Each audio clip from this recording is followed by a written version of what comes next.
work even before she became VP. Because, like, that's what their campaign funds are for. Remember all these cities that said Trump owes them all this money?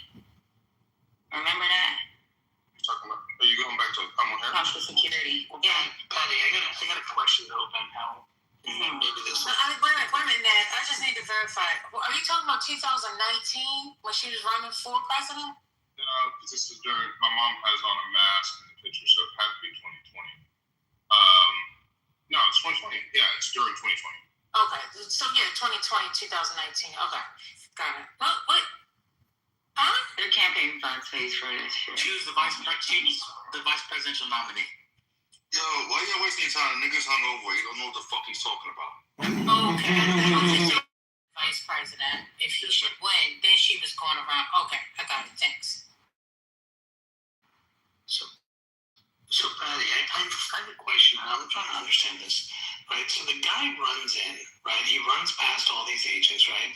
He manages to shoot one of them, and they don't pump him full of lead. They tackle him and down. Like I'm just like that's just the piece that maybe I don't understand, but I just find that kind of strange. That was my first question.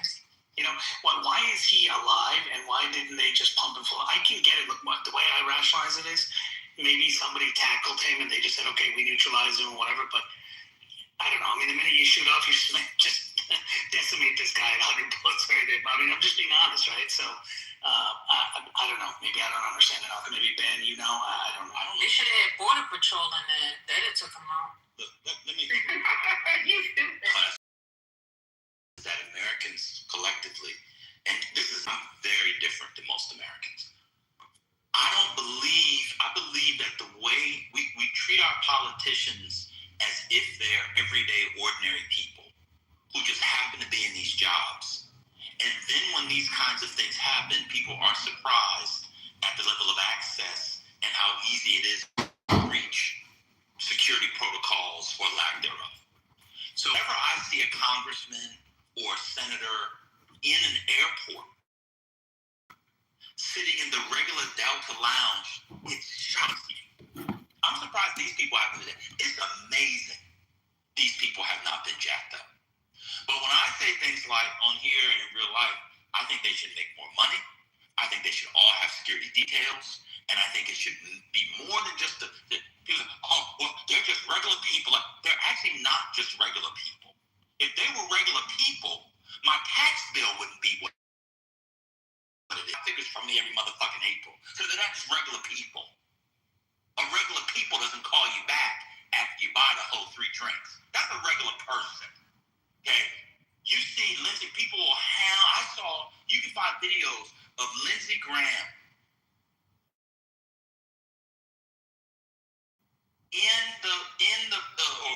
maybe it was Mitt Romney. You've seen any of them. These are the embodiment, through our vote, representational vote, of millions of people. The senators from Minnesota, California, for example, represent over 40 million people. They're not regular people. And so when we have this slapdash halfway, I don't know what y'all are saying. I went past a church. She was the sitting vice president. They had 3 cars outside, no snipers. I could have walked in the church, cried over the body, and blew up the whole place. Trent is exactly right from my experience too. Depends on the event you go to. She was sitting vice president. I said, oh my God, what's she doing at this church? People know me, know what I'm talking about. What is she doing here? They had 3 cars out front. There was no cops around. Okay? That's sitting vice president. So security can be very lax. That's all I'm saying. People want them to be treated. So just like when I go to the Walmart to get my Milky Way bars, I'll be down to this. Or I go to the Target to get my Starbucks, because the Starbucks tastes better in Target than the Starbucks stores. I don't know, it's very strange. When you go there and do that, and I can be popped off, the way we treat our politicians, they can be popped off like everybody else. So they're going to get popped off, they're going to get popped off. That's what I get. Y'all don't want to give them raises. Y'all want their pay to freeze and all that. So if they get treated like regular niggas, because you don't get raises, we don't get treated, they get popped off like them too. We can't have it both ways. You get, oh my God, where's security protocol? That's crazy. So that 5 minutes later, I was spitting his face if I saw him. Okay. real quick, just because you didn't see them doesn't mean there wasn't no plainclothes Secret Service there. There And was that there no were plainclothes snipers Secret set Service. up. That there wasn't snipers set up around the church. And there's also something called a threat assessment level. And people are actively praying for Donald Trump to not wake up every day. Kamala don't have the same threat level. What does that have to do with anything? It has to do with everything with what you just said about how you saw her. I'm not talking about the threat level. Well, first of all, you don't know what I inquired, where it was, or what buildings they would have been in to know if that's true or not. You just heard a story and you just figured I didn't know what I was talking about. It wasn't a church, it was a church. That's not true. I just offered an alternative, I'm telling you, they want there's a possibility that they I'm telling you, they want. Man, that was my building. Can you hold space for the possibility that they were there and you didn't see them? Can you hold space for the possibility it was my building that I run and they weren't in it? Okay. Because they would have had coordinate with me? You didn't say that though. I don't need to tell you my business. You was withholding information. You was withholding information. Why? I have an anecdote. You need to tell me my anecdote is wrong? I'm not trying to tell you you're wrong. I just want you didn't give me all of that context. I'm just telling you that the woman was very vulnerable. She was inside a church, in a chapel. There's no way snipers outside could have stopped me inside the chapel from blowing up her, the governor, 2 senators, etc., etc. I walked into the church chapel. I was not stopped. But go ahead, tell me I didn't walk in. Okay, this act is incredible. I'm telling you what happened. That a lot of times these people don't have the security detail that people think they have. But you got it. Again, supervised necessity. I walked in the back. I said, oh my God, this so-and-so. She walked out the thing. I said, this so-and-so. You could have been in any office building, any building around. Just walking out. Just prime me. But you know what? Maybe I was on Huasca or whatever that shit is, and maybe they did get the information from us. So that's my I just know with the events that I've attended, they've always had snipers on the roof.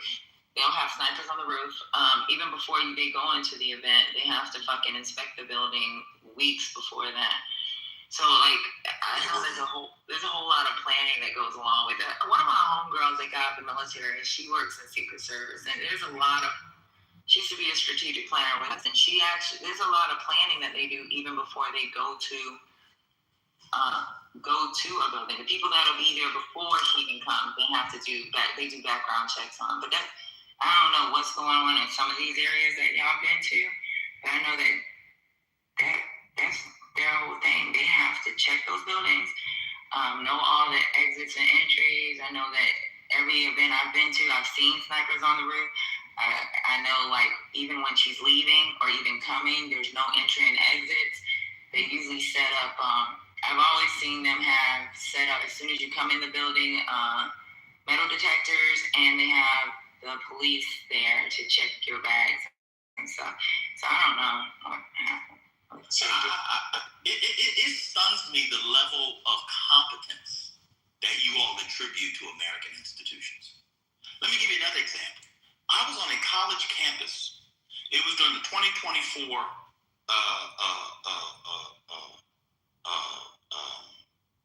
campaign. I saw Tim Walz. I'm not going to say schools. We'll make stop. Unannounced stops. They put it on to get the kid. There was nobody on roofs. They didn't do no sweeps of the campus. It's a college campus. You walk out. Oh my God, what are you doing here? You walk out shaking hands and stuff. I got videos of me getting VIP. Even before that, I had to send all area. But I know even in Georgia, to do the VIP access, I had to send all my information.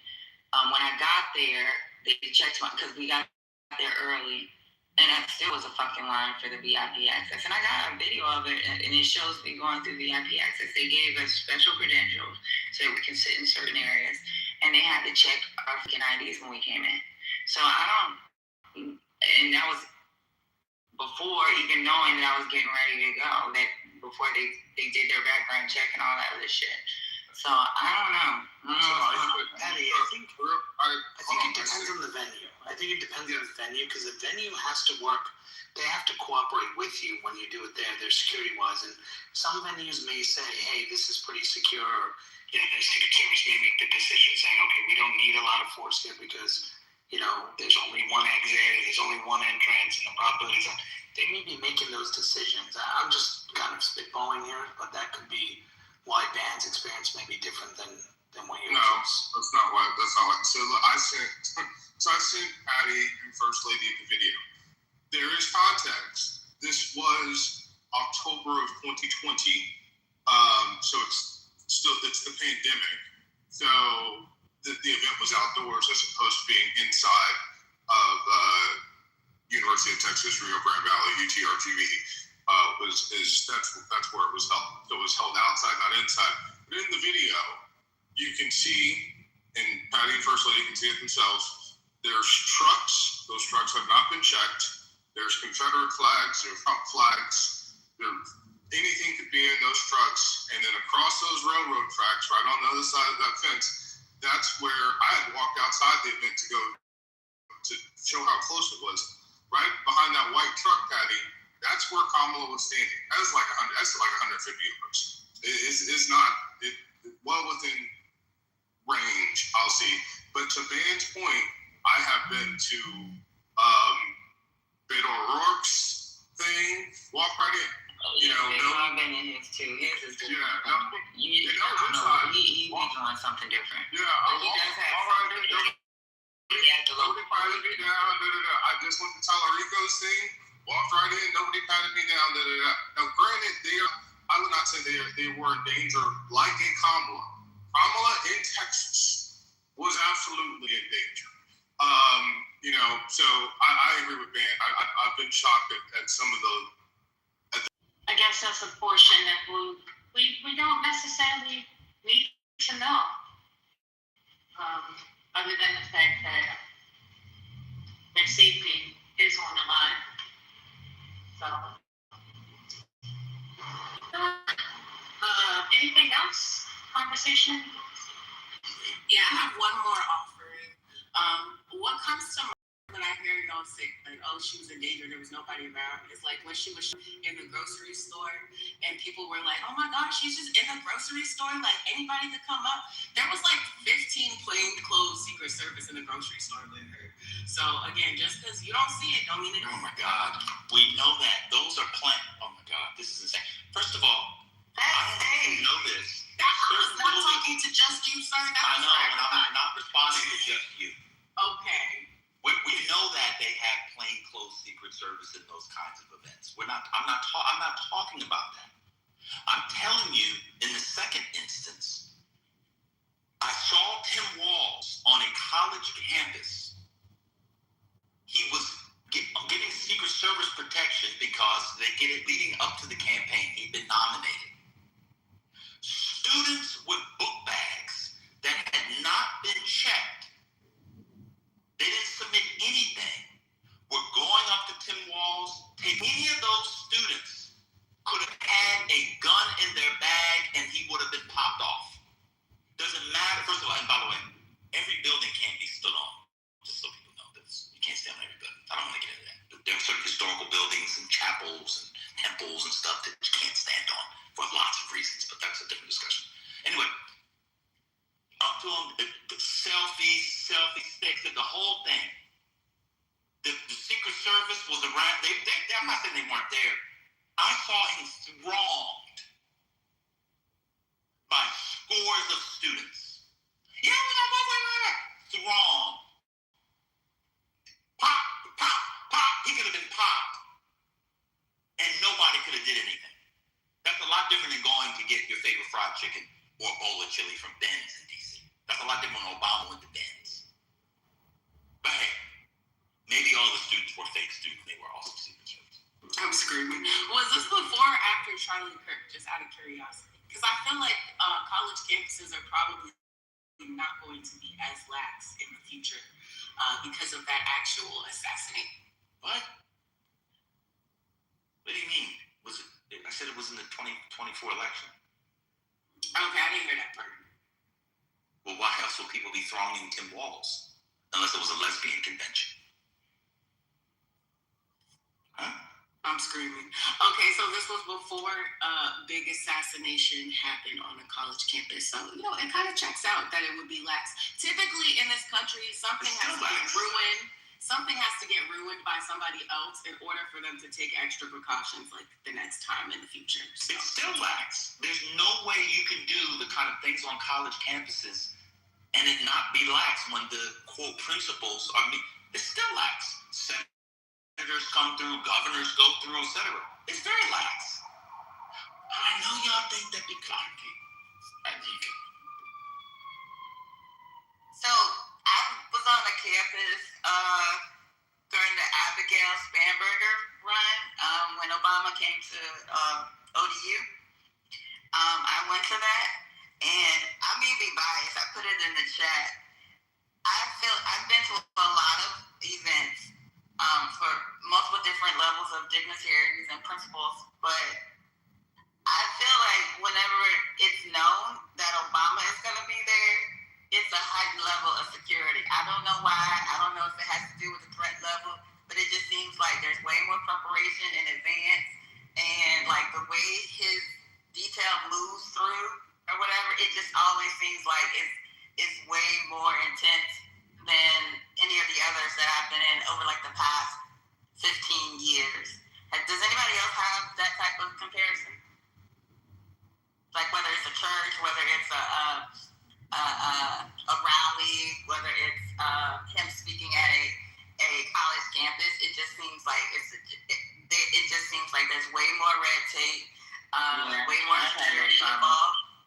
Yeah, I've had that problem. That's why I said I don't know what happened at their actual rallies or because we had that problem.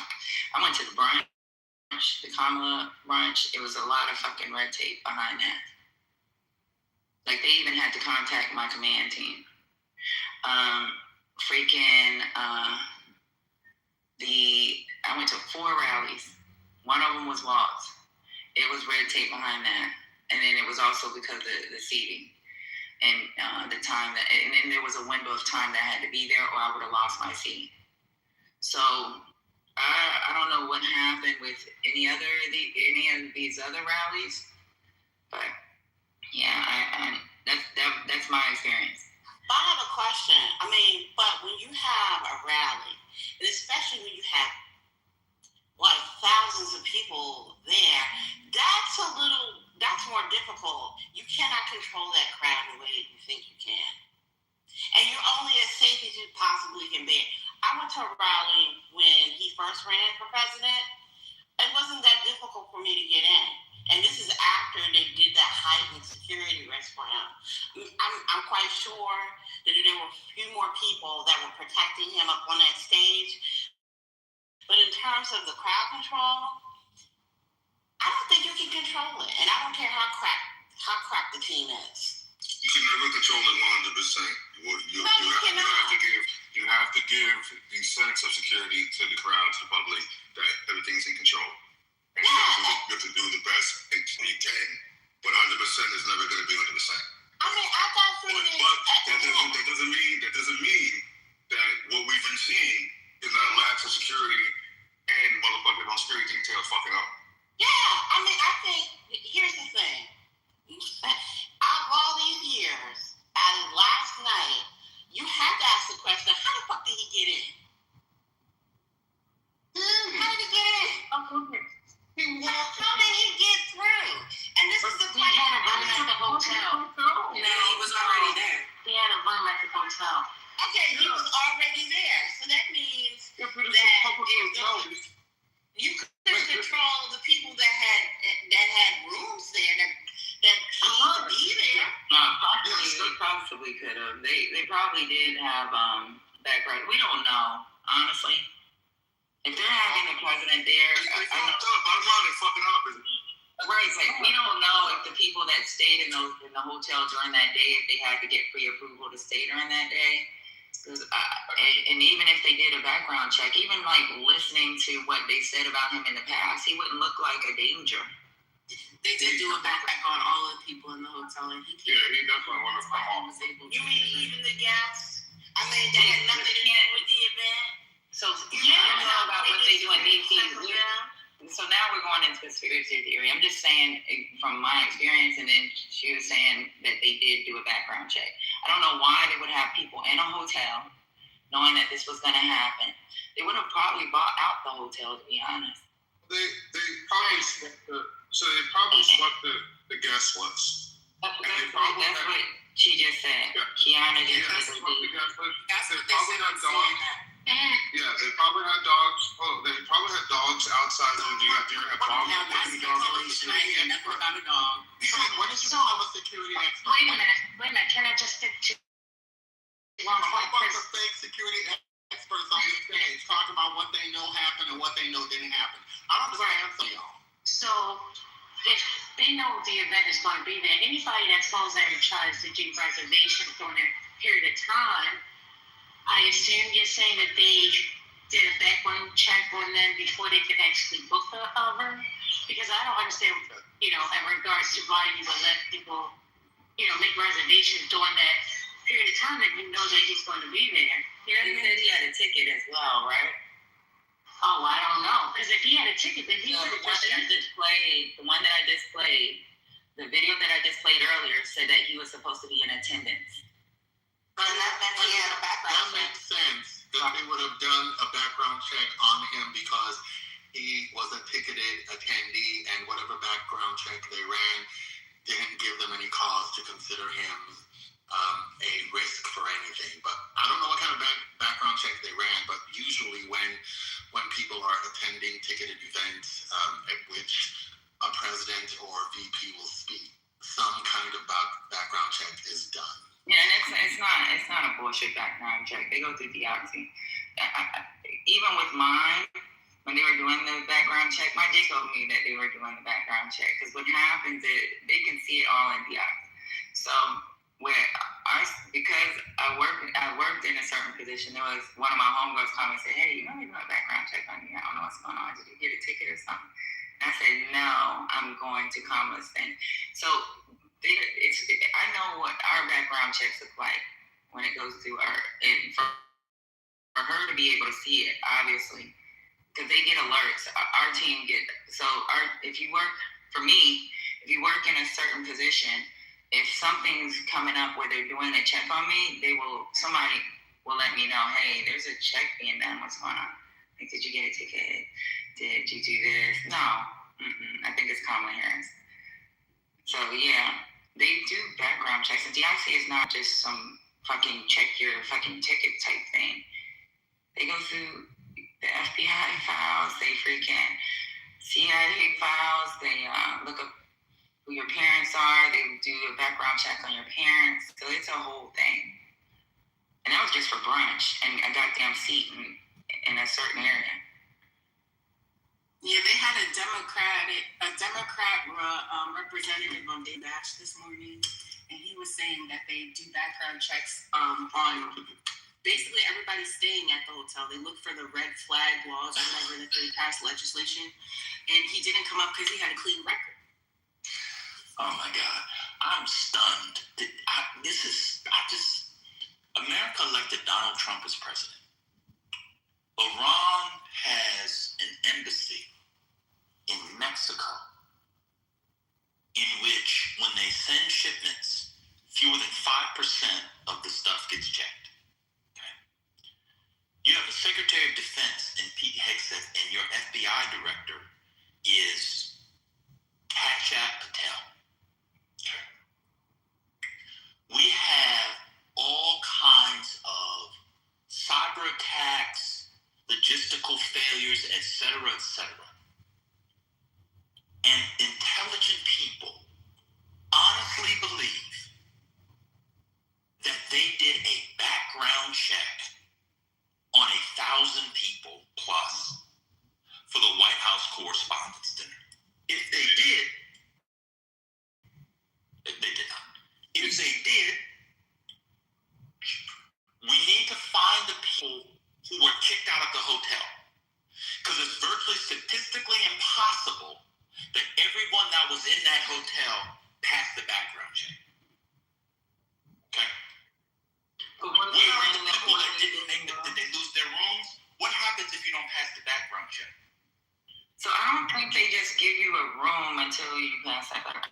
I don't know what's going on. I'm confused. What's the background check for? And you know what? I'm gonna be honest with you. It doesn't take long to do a I mean, it does take a while, but you could do a background check. There's enough people in the government to do a background check of over 1,000 people. But wait, so Ben, quick. That's not what I'm saying. So one second. What I'm saying is, so say I go on kayak,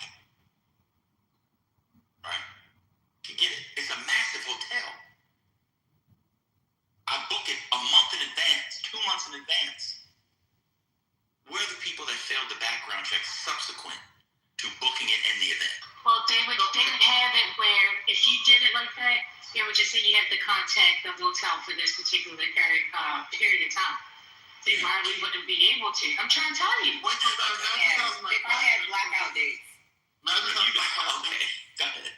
And you acting like they can't issue a refund and say, I'm sorry, sir, you can't stay here. No, what I'm saying is, this federal government is competent. That's what I'm saying. You talk about how incompetent they are every day, and now today they're competent. Go ahead, Hurricane. I didn't cut you off. No, it's fine. So maybe I'm not looking at this the way that some of the other people who believe the background check was conducted are looking at it. I was under the impression that if a background check were performed, it was performed only on the people who had tickets to attend the event, and not every single person stayed at the hotel. They're saying everybody. Why would you think that they would do a background check on everybody? First of all, performing a background check on somebody without the person's permission, if you don't have cause to do so, raises concerns about violating people's rights. I do not believe. Hold on, Yes, Trent. it does. Trent, I'm not talking to you. Hold on. Yes, it So I just read it during the White House Correspondents' Dinner. May I finish, please? Well, you can't get a hotel room, period. That's I'm reading it right now. I just Googled it. You cannot get a room. It has to be approved. So it's like you can go in and somebody brought a blackout dates, that's probably their blackout dates. So how do you get a room? It said they said they have the rooms reserved, or I guess the government pays for them, a year ahead of time. It says media organizations, sponsors, VIP delegations are the books. So he got a room through the Washington Post? So the question is, how did the guy get the room? He just said he had a room. Let me see. It says everyone else in the building. Wait, the White House Correspondents Association can pay for 1,000 rooms? No. So it says the remaining rooms, if any, require certain connections, invitations, and package access.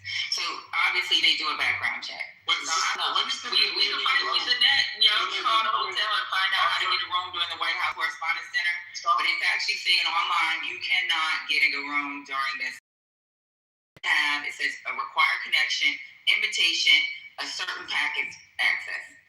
Yeah, and his sister has media connections. Okay, hold on, Trent. So I already heard the loophole that people could use if they know how to work the system.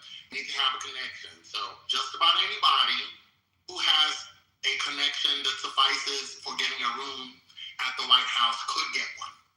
So it doesn't. His sister has media connections. One second, Trent. Hold on, let me get some facts. There are 1,107 rooms and suites in that hotel. The average price, hold on one second. Average price per night, this is in DC, one second, is, let's do $200. $200. I'm pretty sure it's more than that. You're telling me 300. Okay. Frank, shut up. It doesn't matter. It's fine. Oh my God, good Lord. You guys are telling me that and all of those, that's I'm putting fees and all that stuff. You're telling me, Trent, you're saying that the White House Correspondents Association bought up $500,000 worth of rooms for a 3-hour event. It didn't. I don't know if they did or not. They don't have to buy it. They just reserve it, and then the people themselves pay for it. Right. Not the government actually pay for it. Okay, so I got you. That's great. So that means that most of the people work and live in D.C. They're not coming in from the White House correspondents, right? So they work for the White House. It's not just a journalist thing. But even take half. You're telling me that they spent $250,000 for a 3-hour event, every year. Yeah, I would say that's probably feasible. Yeah. So, Troy, really? Where do they have our money laying around? We have never heard. None of us have ever heard in the history of this thing. None of us have ever heard that the White House correspondents buy out the hotel. Many of us live in D.C. They're around the events. We've never heard. By the way, presidents do events at hotels in D.C. They've done them all the time. So This is not the only event. So Ben, hold on. I want to agree with Ben. Hold on. I want to agree with Ben about the back. Oh, sorry, Ben. Go ahead. Oh no, I'm sorry. I thought you were done. You paused. I'm sorry. Go on, Ben. Sorry. Pause. Okay, sorry. It's probably a combination. It's probably because Trent keep coming off mic, and then Nav thought that you were finished. Go ahead, Ben. Ben, please finish saying what you're saying. The point I'm trying to say And then is we're going that to this is Nav. not the only event that presidents do in public. Right? So, based off what the logic of what you guys are saying is that whenever presidents, and probably vice presidents too, because it's a constitutional officer, and I'll leave it there. I won't even say Supreme Court justices, although maybe, but let's say presidents, probably Speaker of the House, but let's just say president and vice president. Whenever they show up for events in hotels, they buy out the hotel. So it doesn't say nothing about them buying out the hotel. The Hilton does it on their own. It says the Washington Hilton on their own. It says they do early block access. So honestly, For the whole for them, hotel? so check this out. I don't know. I don't care. To be honest, I really don't give a fuck. It says that they have certain access. You're not going to get around. If they're saying it, I'm not the one to question. I really don't give a fuck how they get their money. For them, this might be free advertisement. It's something that's done every year. It's something that they're willing to take a loss on that day or the day before or whatever. 3 days, how many days it takes for them to fucking organize this shit. They said it's block access. You have to have special access to get a hotel room. So Ben. Yeah, and I really don't give a fuck, to be honest. I don't know why we're arguing about And how much the hotel pays. The house is probably in there. Just like it's arguing. The hotel said that they block that access and it's only special invitation packages. If that's what they're saying it is, then that's what it is. Why are we arguing about this? This is like really silly. Oh, well, no, it's not silly. Let me tell you why it's not silly. That means it is a massive conspiracy. Because this is what I was trying to get to before I was cut off. If what you're saying and everybody else is saying is true, that means that there's a massive government conspiracy because the boy with guns and manifesto and pictures and IDF t-shirts, et cetera, means it was an inside job because he only could have gotten the room that way. That's why I figured that's why it wouldn't make any sense. He had a ticket. So what you're all saying is this is a massive inside job. Cool. He had a ticket So as Matt well. Lyon, right. He had a ticket to the White House correspondence in it as well. So what background checks did he pass to get that? So I wonder, can I ask you real quick? So in the style section of the post, Mara, the writer of the article, she was there at the correspondent dinner, said no one can get in without an invitation, but you didn't need your ID. I mean, yeah, you didn't need your ID to get in. Get in where? To get into the correspondence dinner. So you have the invitation, right? You can go in. But how do you know that the person that has the invitation is the person that matches the guest list? I mean, that's for future. So an ID. That's for future reference, though, Sherry. Right now, he was the person that was actually invited to the White House. Correct. The only thing I wanted to correct about what Patty was saying about the only thing I want to correct Patty about the background check is, you and I both know, being being in the government space and doing these background checks is that, you know, the hotel would have to get the person's social security number, or beforehand someone would have to request for them to provide their P2 information in order for them to run that. And I don't think if someone booked it a year out that, you know, to kind of what Ben is saying, I don't think someone is saying, hey, we need to conduct this check before you can book a room. You know, I can understand maybe when you get there or something, they say, hey, look, there's a special event happening. You know, you need to provide this information about who you are and, you know, this particular information. Otherwise, you know, we'll have to sit you at another hotel nearby or something. That I can understand. But at the time of booking, I really doubt they're asking for P2 information. Yeah, but they actually said it's locked access during this time. I mean, okay, so but here you Nav, simple. You're on the list. So whoever gets the list would then just send it out to the person. That's what I just said. That's what I just said. Yeah. If I'm saying if it's just a general dude booking from outside, there's no way they'll do it. But if you're right, if it's somebody giving it to you, they'll say, hey, before I can give you this room, you got to fill out this thing, and they'll send them the NBIS or whatever thing they send them for, you know, the security vetting. I don't know if they're going to use this or whatever, but the fact is, you know, they'll do that. So yeah, you're right. If it's given out that way, that's the only way they'll do it. But that means that he's a known person. I think that's what Ben is kind of coming at. If that's the case, then this guy was known by somebody, and somebody recommended this guy to come. And that means that, you know, it was like that person should own up, or this guy was invited. Who the hell invited him? Right? That's the case. So let me just say, Dan, I got the numbers real quick. Okay, I think it's $3,500 a piece. And there's 260 tables. So even if they're not, and so I can't tell if they're selling the tables for $3,500. The tables are probably more than $3,500. I guess that's per individual.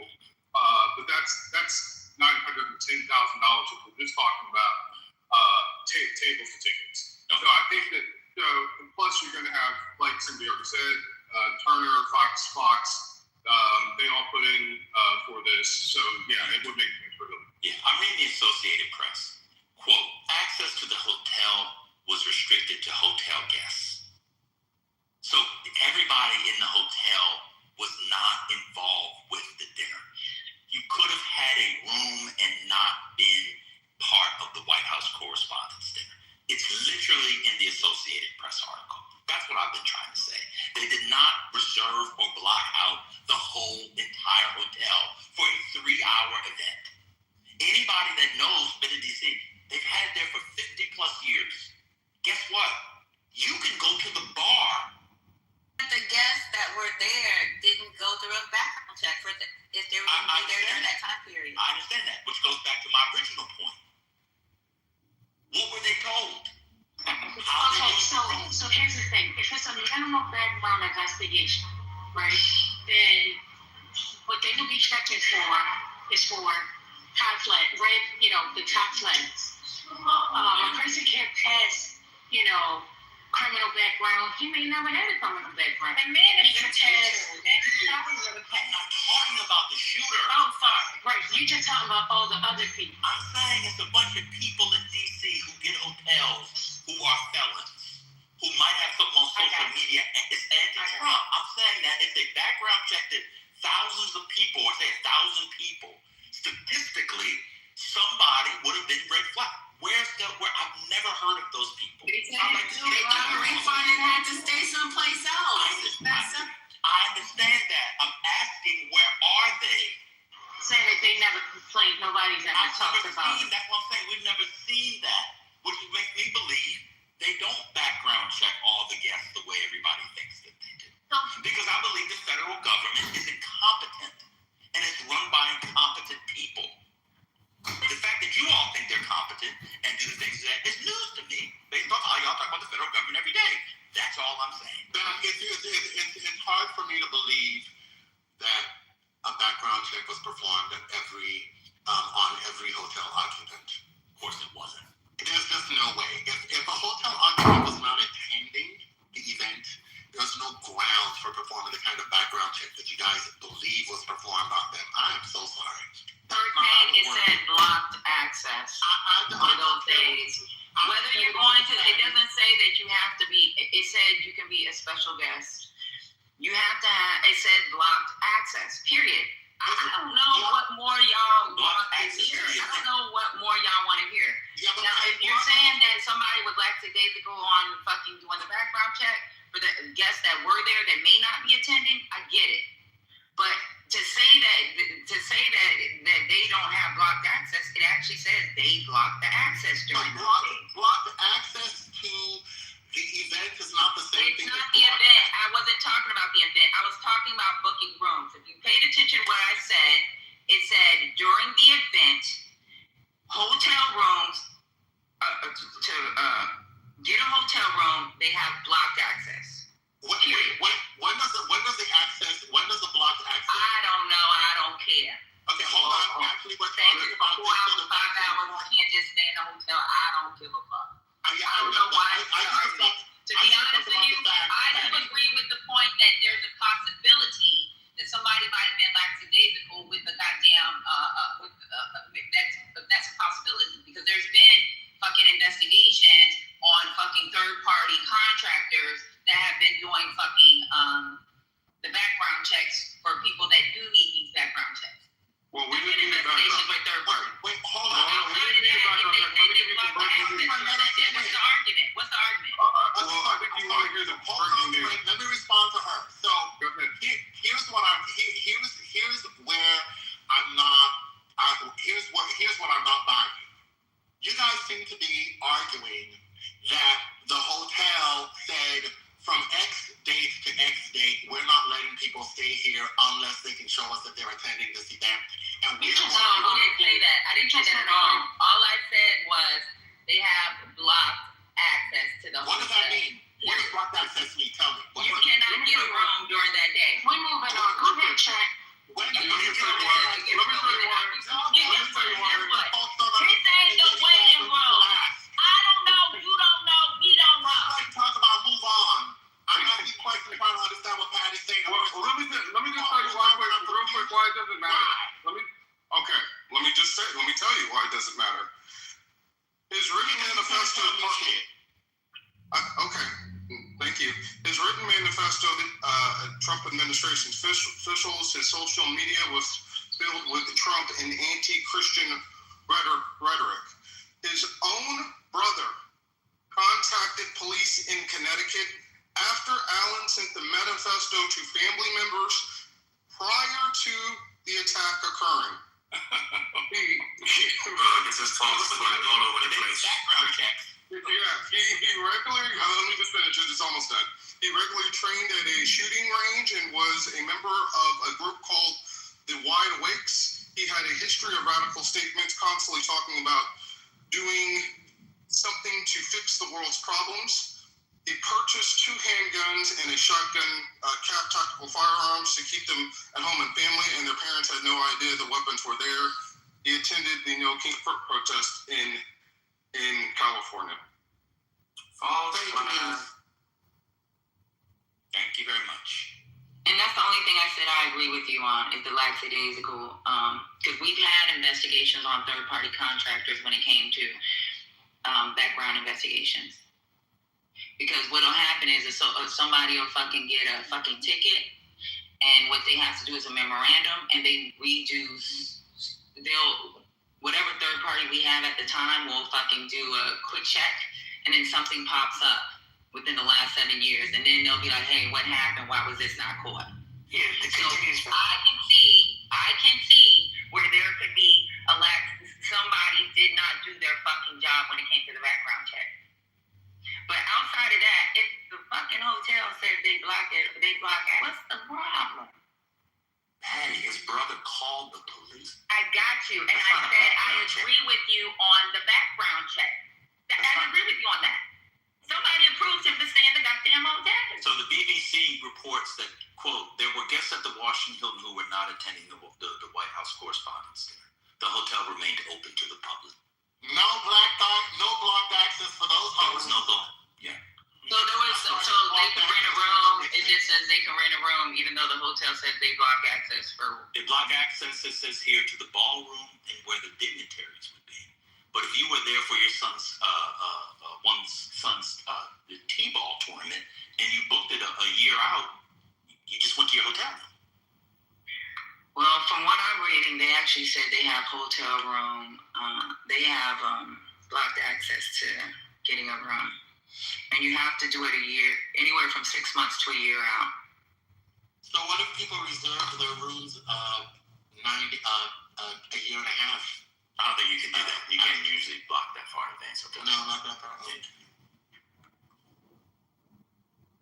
So, here's what the only government that usually comes to the U.S. That would usually come to the U.S. and pretty much take control of an entire hotel room is the Saudi Arabian government. The United States government, under no circumstances do I ever remember. So I'll give you an example. Crown Plaza Hotel in KC, there was a time Barack Obama, when he goes around the country as a head of state, decided this was where he was staying for the 2 days. Nobody's talking about the government blocking it out. We just said that the hotel itself said that they do block access. Yeah, I'm not saying necessarily the government, but the hotel in itself, because guests were still being able to come in, and this is just across the board, even when they do foreign travels. Is there security? Absolutely, yes. But this is not going to prevent hotels from actually being able to bring in new guests or people coming in and going out. Nobody said that. Okay. All right. Can I read the manifesto?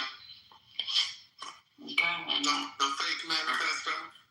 Yeah, the massage writer. Hello, everyone. So I may have given a lot of people a surprise today. Let me start off by apologizing to everyone whose trust I abused.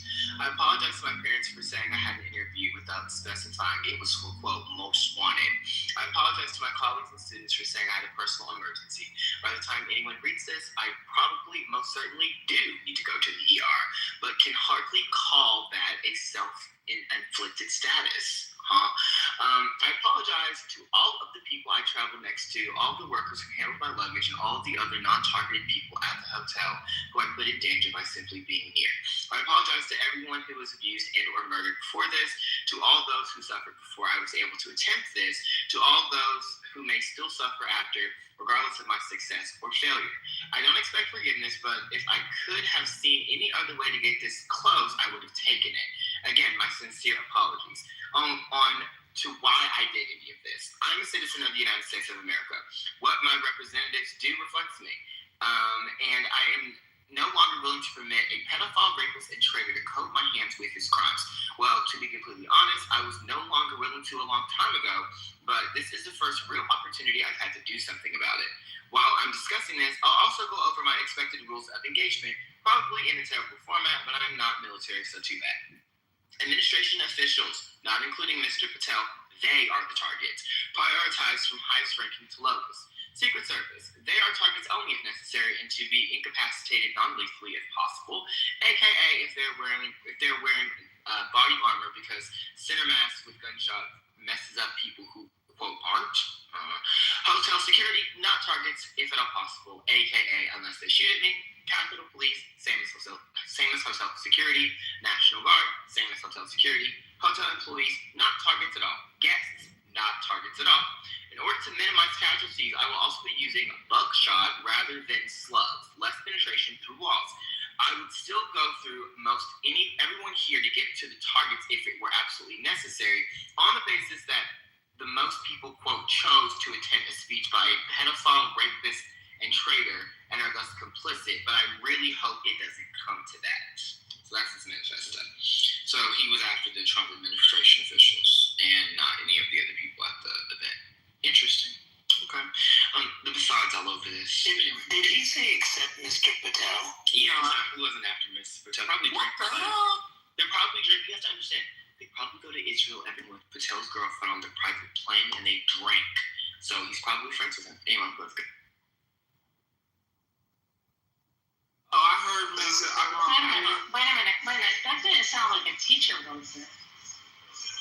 That was. It sounds like it was written in a back office of an FBI field office. And he also graduated with a 3.9 from Caltech. Yeah, that's crazy. The most illustrious and I would argue best institution probably in the United States. That sounds like a Caltech 3.9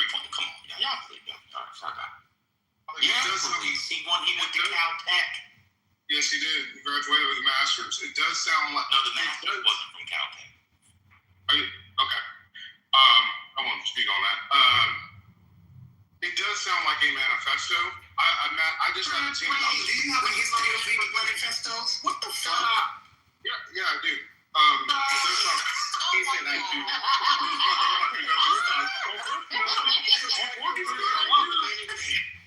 You know what?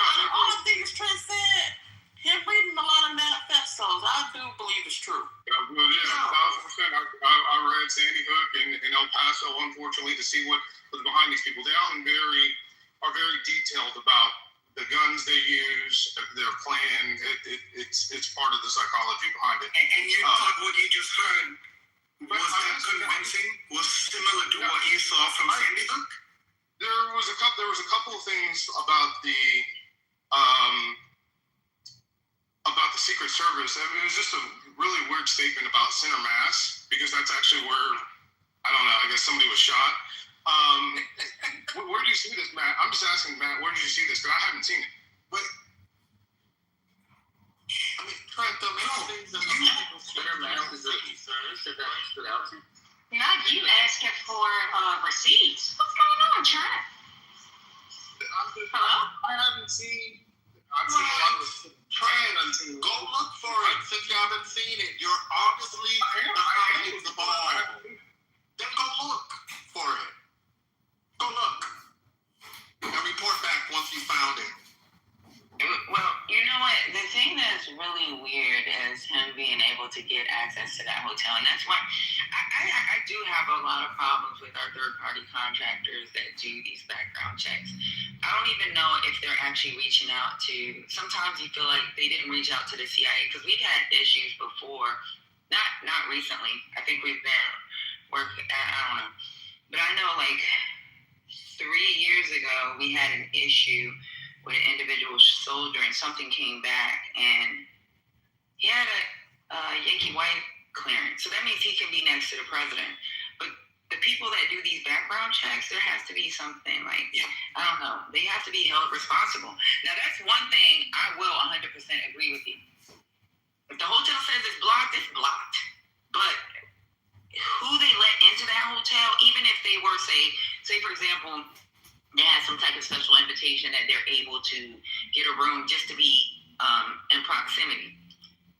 Those background checks got it. They came and talked to me. They came and talked to me because this is with an upgrade on my clearance, because my daughter was friends with someone in Bahrain.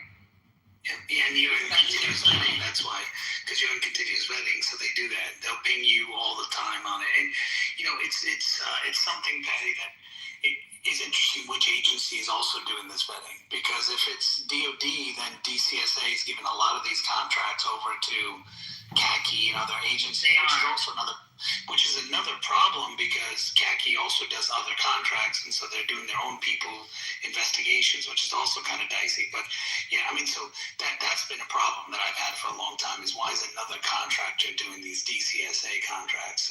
But anyway, we can talk about that later. I had to sit in my car and talk to an investigator because my daughter's best friend, and they were still communicating through messages, emails, and still talking, and she's left.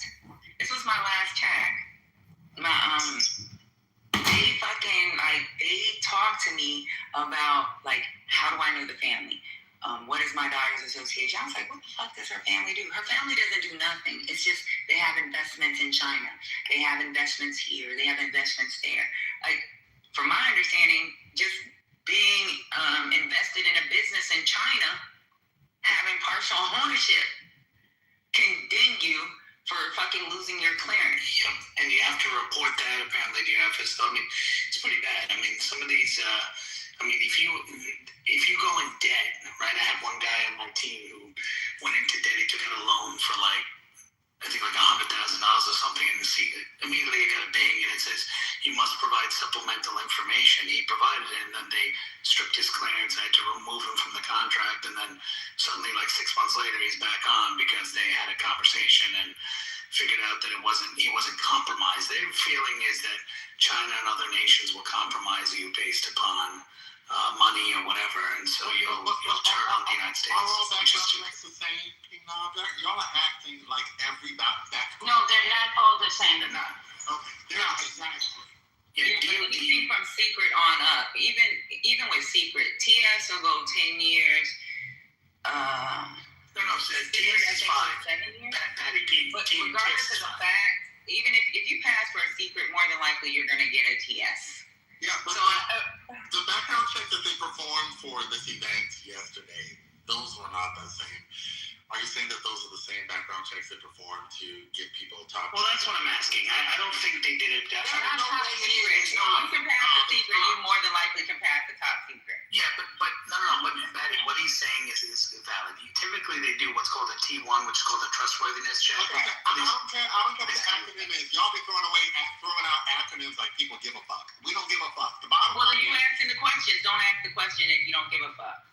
well, I'm saying he should explain shit, because when people start talking about XYZ, G24 and all that, If you ask, then he's gonna explain. He's telling you the level of clearances and what it is. So if you don't ask, then guess what? Don't answer it, nah, because he's asking a question that he don't want to answer. So the boy's brother called and said he's going to do X, Y, and Z. Do we have the date that he called? I got it. But Ben, here I've got the story. He called New London, Connecticut. they're asking for the date of Trent. The story was being told by someone other than you.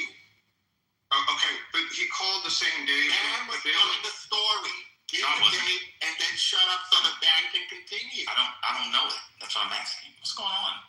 It's CBS News. I was reading why you guys were going back and forth. The brother said he literally called moments before.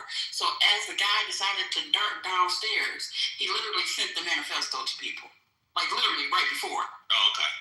That's what I was gonna say, but Hurricane didn't want to hear it. So It's just saying about the only shit that didn't matter. That's why. And you know what? I'm going to put the link from CBS News that I read in the chat for everybody. Yeah, but the clearance thing, Ben is 100% right. The fucking, it's a problem. It's a problem even within our own DOD. So I can stand next to, check this out. My daughter has been emailing. She's been going to school with this girl forever. No, not forever. They went to school together for 2 years. They're best friends. My daughter even considered back to Bahrain to go to school at one time. So I can tell you this. It didn't pop up until I fucking had to redo my clearance, right before I was doing my clearance. And that was during that investigation. So even with the periodic checks that you're talking about, King Nam, they should have fucking did that. Because even with us, with TSs, and when you got a Yankee white, they're supposed to do periodics within that 5-year window. So they should have known that my daughter was friends with her. They fucking monitoring me like a fucking, like when it comes to like how I move, when I fucking PCS from here to there, they call my goddamn elementary school teacher. I don't know why. Yeah. I don't know why they didn't ask the question until it was almost time for me to renew my clearance. Yeah, they play that game. So, quick question. What was the group that he was a part of? Does anybody know about that group? We got into intel on the group. The Radical Mujahideen of Clubhouse. No, what is the name of the group, Trent? So we can listen. I want to make sure it's, I know something that, I want to make sure I got it right. You can just say you don't know. He read it. But you don't know. Why not just say you don't know instead of running? He said that. He said, I don't know. As if he was looking for it. He's saying he don't know right off the top of his head. He was trying to skip through. But yeah, I want to know what type of group that is. And then he just started, the gun range. That was the other players.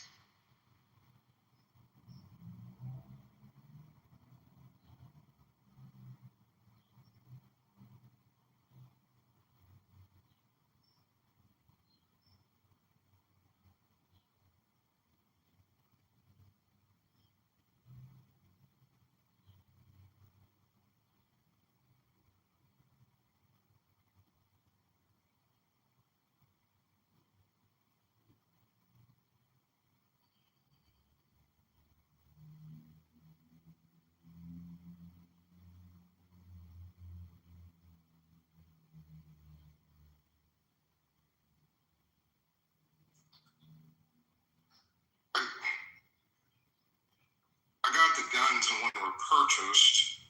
What's the name of this group? Where did I see that?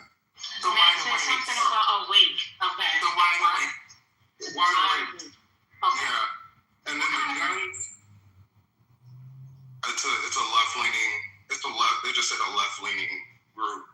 I can tell you the guns were purchased October 6, 2023. He purchased a 38 caliber semi-automatic pistol from a store in Southern California. And then August 17th of 2025, he got a 12-gauge shotgun from Torrance. Both purchases passed the FBI background check, because the background checks suck. and he bought them legally. I'll end with this. They interviewed his sister in Rockville, Maryland, and some people have alleged, because she was connected to some media types, that she was the one who gave him insight to the dinner, but that's a very unconfirmed. Oh, one more thing. There is one weird thing. There is a Twitter account which tweeted the name Cole Allen in 2023. It is the only thing that this account, that the account is Henry Martinez. It is the only thing that this account ever tweeted was that name, Cole Allen. The weird thing is Henry Martinez is linked to the same NASA Jet Propulsion department that Cole Allen was a intern for in 2014. And the icon within that Twitter feed is a Pepe the Frog icon, and it's wearing a tuxedo, very simple, just like all the people, but especially Trump was wearing that day. Same bow tie, same everything. Just really. Okay, thanks. That's a bit weird. So we know where his guns are. I guess I shouldn't ask about the weight group again. His sister lives in Rockville, so are they Marylanders or are they Californians? I know he lived in California. You know, did his sister from Missouri? I don't know. Just trying to keep the question going. His sister and brother both came this way, just to different states. Okay, so they were born in California? From the article I read, that's what it appears. Damn biracial.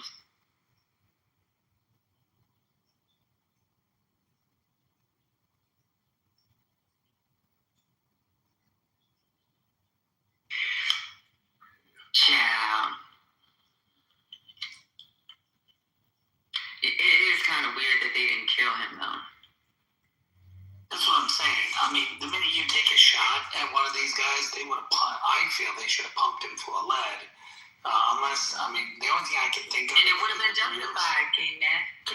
Correct. And Patty, my view is when you look at the video and you look to the right, you kind of see all the agents pull out their weapon, and then suddenly it looks like they put it away. Maybe I'm wrong, but it looks like they put away their weapon as if someone tackled the guy or something, and then they thought, okay, no need to shoot any further. The other thing that I think is maybe while trying to shoot this guy, it was actually an agent that ended up shooting the other agent. It could be. And, you know, this guy didn't actually get a shot off. And I don't know. I mean, I guess we'll find out. Was it actually agents that got him, or was it because, you know, they have... They say Secret Service agent shot him. This is fucking dumb. Because you know what? A lot of those Secret Service agents are fucking paramilitary, and they're supposed to be experts. You cannot become a Secret Service agent without being an expert. And those Secret Service agents are taught to shoot to kill.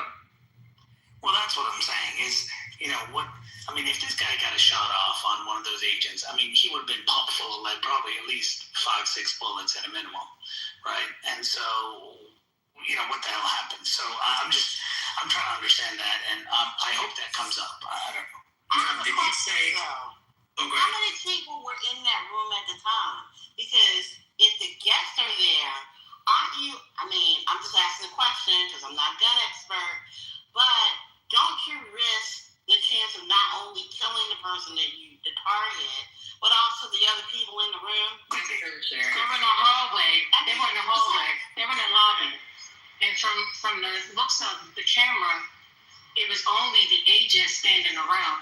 I didn't see many people. Wolf Blitzer happened to be in the lobby at the time. He said he was tackled by an agent that jumped on top of him. So, no, I mean, I assume that they were trying to protect the other people, but didn't seem to be that many. Yeah, Sherry's right. When it comes to these guys, you got a lot of people, like, even with my homegirl, she got over freaking 16 years of fucking constantly shooting, right? I'm not talking about shooting the enemy. I'm talking about practicing shooting. We fucking constantly practice. Like, if you're not an expert in shooting by the year 10, then you're just something's wrong with your eyesight. Something's going on.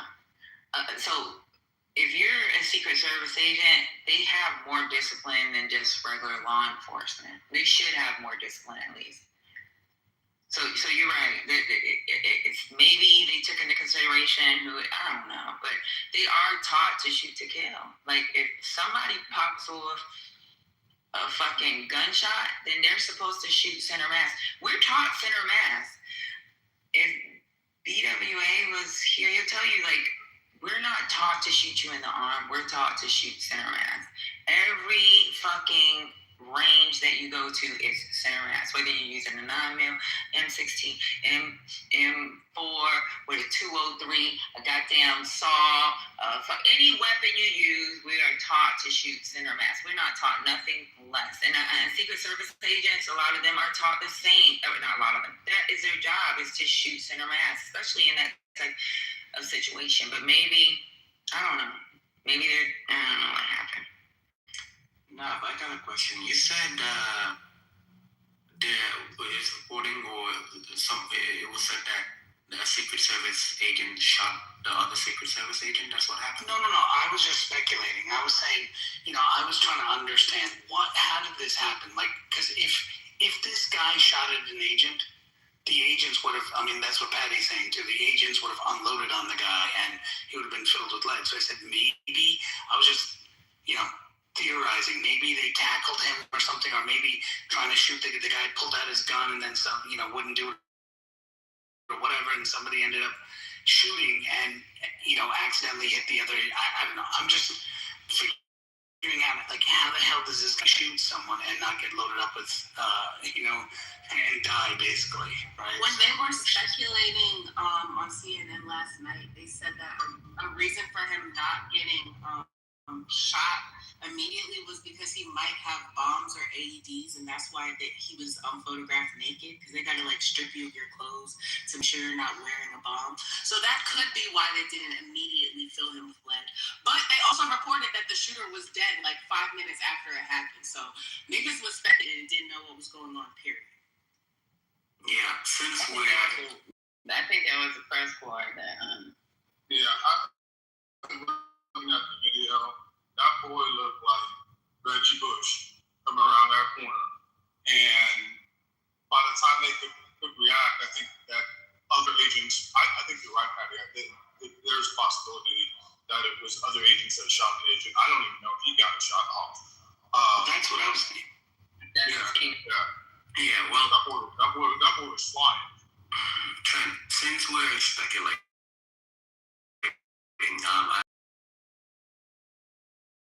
say about the past 2 weeks, there's been a surge in people talking about what happened in Butler. People like Marjorie Taylor Greene have been amplifying some of this stuff, claiming that what happened in Butler was staged. What if this was just something to kind of put that to bed and remind someone? And you know who has been a part of the center both events? The current director of Secret Service. I watched this conference, not the Trump one, immediately after when the DC mayor and Metropolitan Police and Secret Service plus I think the FBI field office person were doing their press conference. If anyone has ever seen a qualified individual, just give a press conference to give out any information, even if they don't have much. There's something that they do that communicates well to the general public. The current guy, Sean Curran, or whatever his last name is, I don't know how to pronounce it. That guy should have never been. He from being Donald Trump. I have never seen anyone do that switch from something like that to become an executive at the top echelon of an agency like that. But guess what? He spoke. If you heard him speak, he sounded like the manifesto that Matt read in this room. Let me read what Maya put that she's not going to put up. Apparently, this was more from the manifesto. Allen mocked the, quote, insane lack of security at the Washington when he arrived armed to the teeth without so much as a sideways glance. Quote, like, the one thing that I nearly noticed walking into the hotel is the sense of arrogance. I walked that I could be a threat. Quote, he wrote. He added, like, if I was an Iranian agent instead of an American citizen, I could have brought a damn Magdus in here and no one would have noticed shit. Actually insane, he wrote, invoking a nickname for the M2 Browning 50 caliber machine gun. So he was not checked. But I was told that the building that I'm in, where people were standing on top of it. So he literally was not checked walking into guns in place with the president. Not checked at all. Wrote about it in the manifesto, had the guns. But you're telling me that the vice president had people standing on top of a chapel that's hundreds of years old, that when a bird lands on it, the roof feels like it's going to collapse. Y'all got it. Keon also did a full background check. Yeah, thanks, Mike. That's what the Democrat senator from Florida said when he was talking to Dana Bash this morning. Okay, I am not a journalist. I am not a journalist. That's what that means. You told me that there were snipers in my buildings. I said hold space for the possibility that they were there and you didn't see it. Hold space for the possibility. Don't put my mouth, sir. Hold space for the possibility that a man went to the White House Correspondents' Center hotel, had multiple guns, walked in with them, and no one checked him. Hold space for that. Hold space for the fact that this country is staged. I think the whole thing is staged. So let me preface it by saying that I don't even believe that it's a real assassination attempt. Hold space for the fact that this country is ghetto, and every day we talk about logistical, like Kristi Noem, Cash App, who was the guy that got impeached under Biden? It was just horrible. What was that? Mayorkas? My secretary, it should have been removed. I don't know why the Democrats didn't remove him. Mayorkas. These people are incompetent. We have to stop people. I speak for myself. I have stopped assuming competence from Americans. People that get up every day and put a bowl of cereal in front of their kids full of enough sugar that could put a gorilla in a diabetic coma. These are incompetent people. But they did a full background check on everybody. Blocked it out on kayaks, and he's told me. Yeah. I'm unbothered. You can be in your panties if you want. Yeah, you could be in your Ensure and your Neosporin, as well as your Tiger Balm. I am. Enjoy your Tiger Balm and them crusty ass heels. Yeah, I am. It's wild that y'all would think you'll that. Be fine. But why would you think that? Nobody was disagreeing with you. No, it's not about disagreeing. I own anecdotal experiences like you do often. I actually don't do anecdotal experience often. Oh, you do. You just. No, I don't. You did. You just gave yours. And then you got mad because somebody said you didn't have snipers on the roof. That doesn't mean often. I don't do them often. You'll be fine. I'm not pushing them back against everything you said. I'm surprised that you thought the government was competent. I never said the government was competent. You was talking about during Obama. You think it was competent when Obama? I didn't say during Obama. I said when Obama visits, I have seen a heightened level of security precautions. That's not during his administration. That's every time I've seen him. Y'all believe? I forgot y'all believe in America. You just like to argue with us. It's cool. I'm not arguing, ma'am. You told me leave the possible. I'm telling you what's in the manifesto. The boy walked into the hotel where they were going to have the dinner with multiple guns, where the president was going to be, where the vice president was going to be, where the cabinet was going to be, where the Speaker of the House was going to be, where the press. Now we know somebody jumped on Wolf Blitzer. Why the fuck did Wolf Blitzer get protection? He's a regular degular. He was going to the bathroom. special protections too, right? So, but somehow I'm supposed to believe that the government is competent. We know that there's too many people involved in government for everybody to be 100% competent. I don't think that's what they're arguing. No. I think they do know that there are people that are incompetent within government. Well, it was also during the Obama era when someone jumped to the White House and made it to the front door. He even managed to take down a Secret Service agent while he was there. Do y'all remember that 2014 incident? Yeah, I also remember the mother that was driving and she made a wrong turn and the Secret Service shot her in the head and killed her.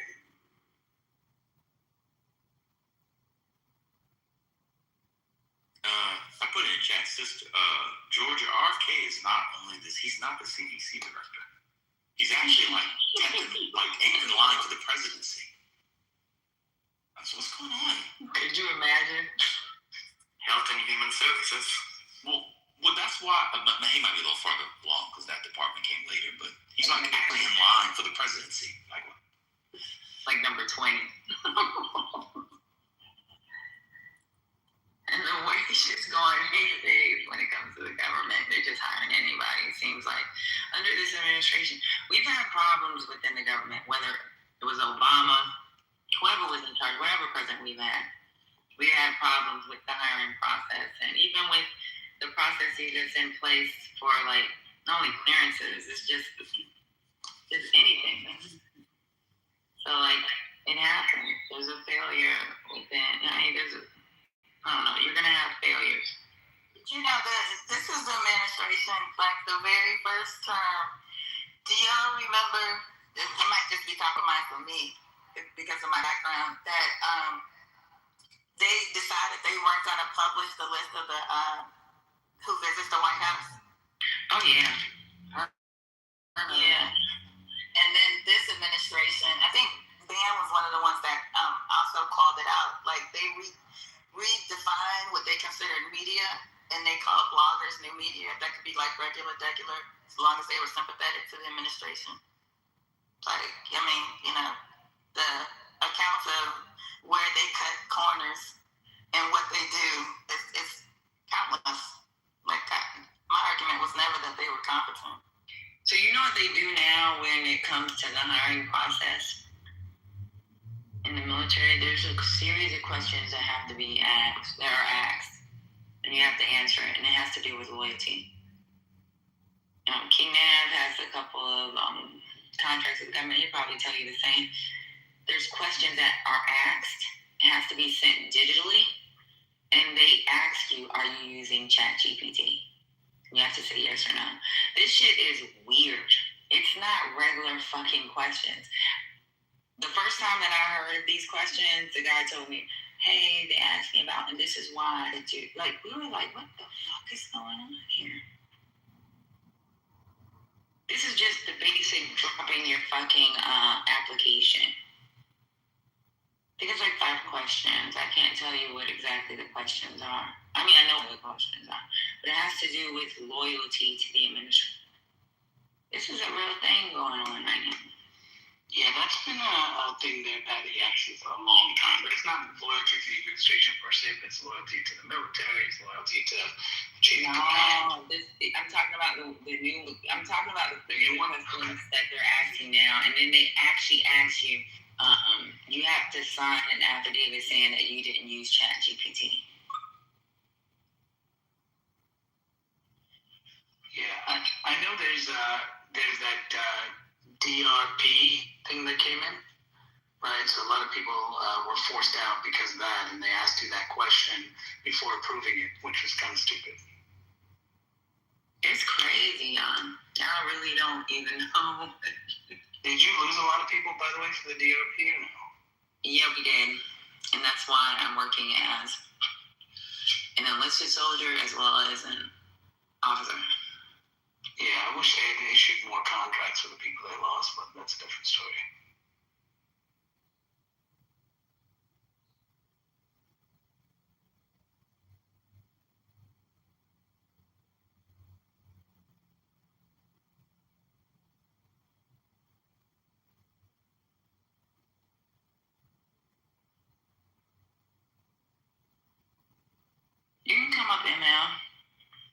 That man will come up.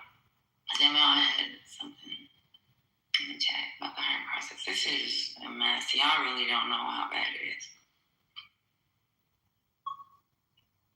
I wish y'all could see from our side. And it's not secret because any civilian can fucking go online, go to USA.gov. What is it? USAjobs.gov. That's the ones for the clearance. Yeah. So Patty, I'm doing something, so let just let me break. Yes, so I've been served as a couple of people's reference for them, and even their reference people, they ask you a whole bunch of questions about the people. That is unlawful. I mean, do I know that they're politically active, if they're saying anything anti, but look, I'm talking about positions that are like GS 14s and 15 positions. It was not even like SES positions. And they're asking, but one thing they have done is they've dumbed down the SES hiring process. It's a 2-page resume.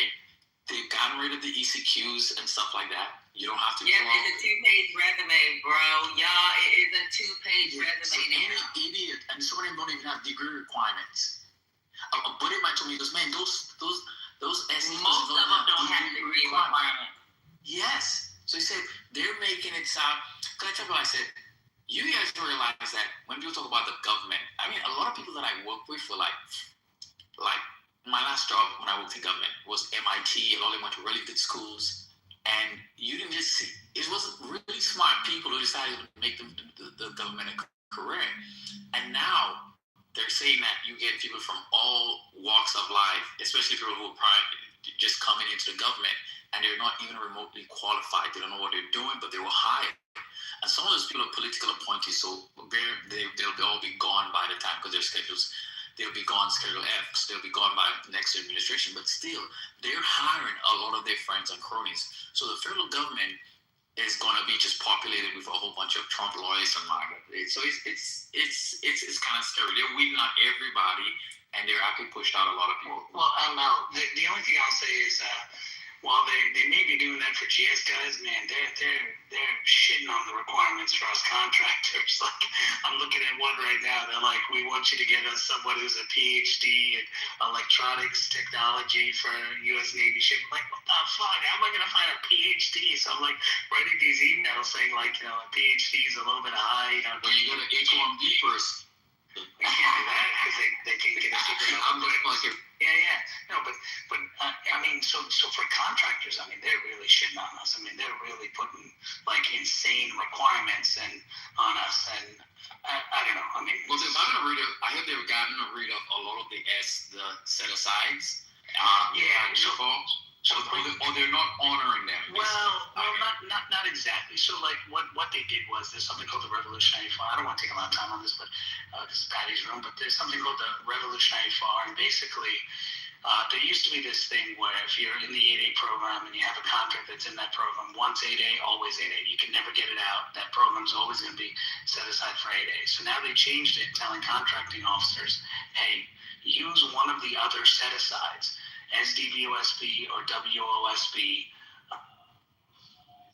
and pull it out. So they're kind of discouraging the 8A. And their claim is, which I heard this under the Biden administration, to be fair, and the Biden administration actually, I believe, went after them. I think you probably knew about this, Patty, but for the woman-owned certification, there was a guy in Virginia who bid on a DHS contract, huge contract, and I know the guy because I was supposed to get on his team, and basically changed his gender and was able to apply for the SBA certification and say it's in process. And the rule, the FAR at that time said if you were in process of the certification, you could get awarded, then they could fast track, and he was able to get it just because he was able to get his driver's license to say woman. And I told him directly, you're not a woman. He said, prove it.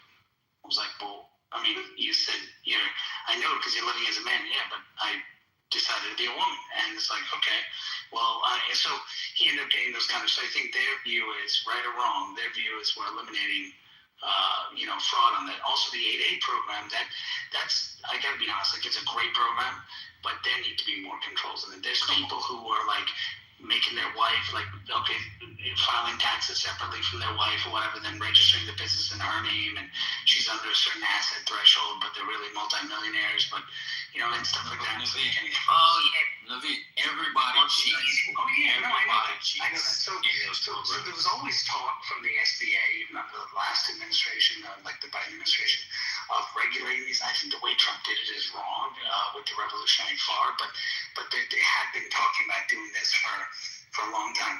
The interesting thing is SDVOSB is being pushed like crazy, service to service, which is why I told Patty, as soon as you get out, you let me know, we'll register your business, and, you know, you and I have been together on everything. So, but you know, that, I mean, it's an important feature, and so I'm getting screwed because I'm just a small disadvantaged business. So so you no longer 8A because you've been in there for a while. You should have aged up. Actually, I never got 8A because my dad made too much money. Yeah, my dad made too much money. His dad actually had contracts with the government before. Oh, I see. I thought you were on. Yeah. Well, you could apply by yourself. Well, now you already make too much money, so you can't no longer do that. But the thing about it, like 8A, I mean, people aged out, and they also, there's also a money threshold. When you reach an asset threshold, you also fast track out of AA.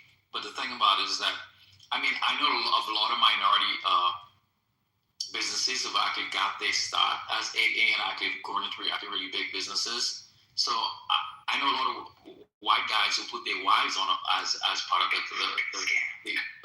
ownership. And that's why most people Hold on real quick. So we can talk about this separately. Y'all, Nab is a real person, and those stories are real. I know Nab. That's why sometimes when y'all attack him, I like chill. Okay? It may not sound like a real story. You say you know him, no, you don't know him. I do. Thanks, Patty. Yeah, now it's real. I mean, he's real. We've been talking about contracts for like years. Yeah. He's real. His family is in the government. His father started in the 90s. He's real. He has a lot more money than everybody on this most of these people on this goddamn app, to be honest. He's talking about his small business. I don't know about his goddamn small business. But he has more money than probably most of us on this stage put together. Hey, King. Hey, King. You know, I always knew I liked you. You're gonna find it faster. And I'm sorry, but I just had to say that because it's like people are saying that I know him and this story doesn't sound real. Yeah, y'all really don't know now. Talk about that at some point. That'd be great. Yeah, this is not something we can really talk about in here because it's not. They're not versed on 8A or. I wasn't even reading the. Honestly, Lizzie stays on mute, but she knows a lot about these goddamn contracts as well. Yeah, and First Lady, if we can bid together, send me a message. I'd love to. We can talk later. Okay, man.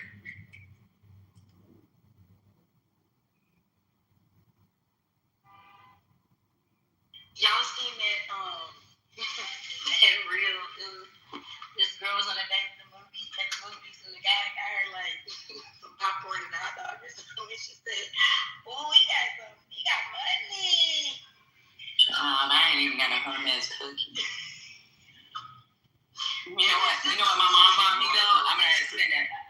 You know what my mom bought me, y'all? Her and my dad went to Europe. They bought never mind. They bought your Hermes scarf? No. The Louis Vuitton chocolate bag.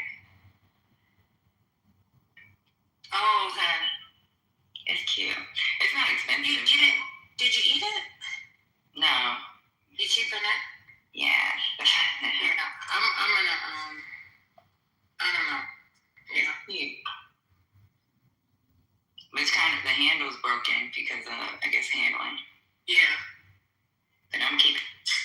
You got First Lady all excited. You said Hermes and Louis Vuitton. First Lady popped up. Yeah, that's me. No. Only one can dream.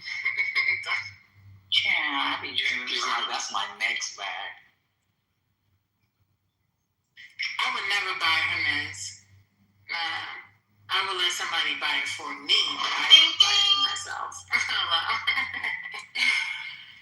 All the others I can get for myself. Thank you very much. But So, King, I have one question before we go into the contract. I haven't looked at it, but I just heard that even the RFP and RFI process is different now. Is that true?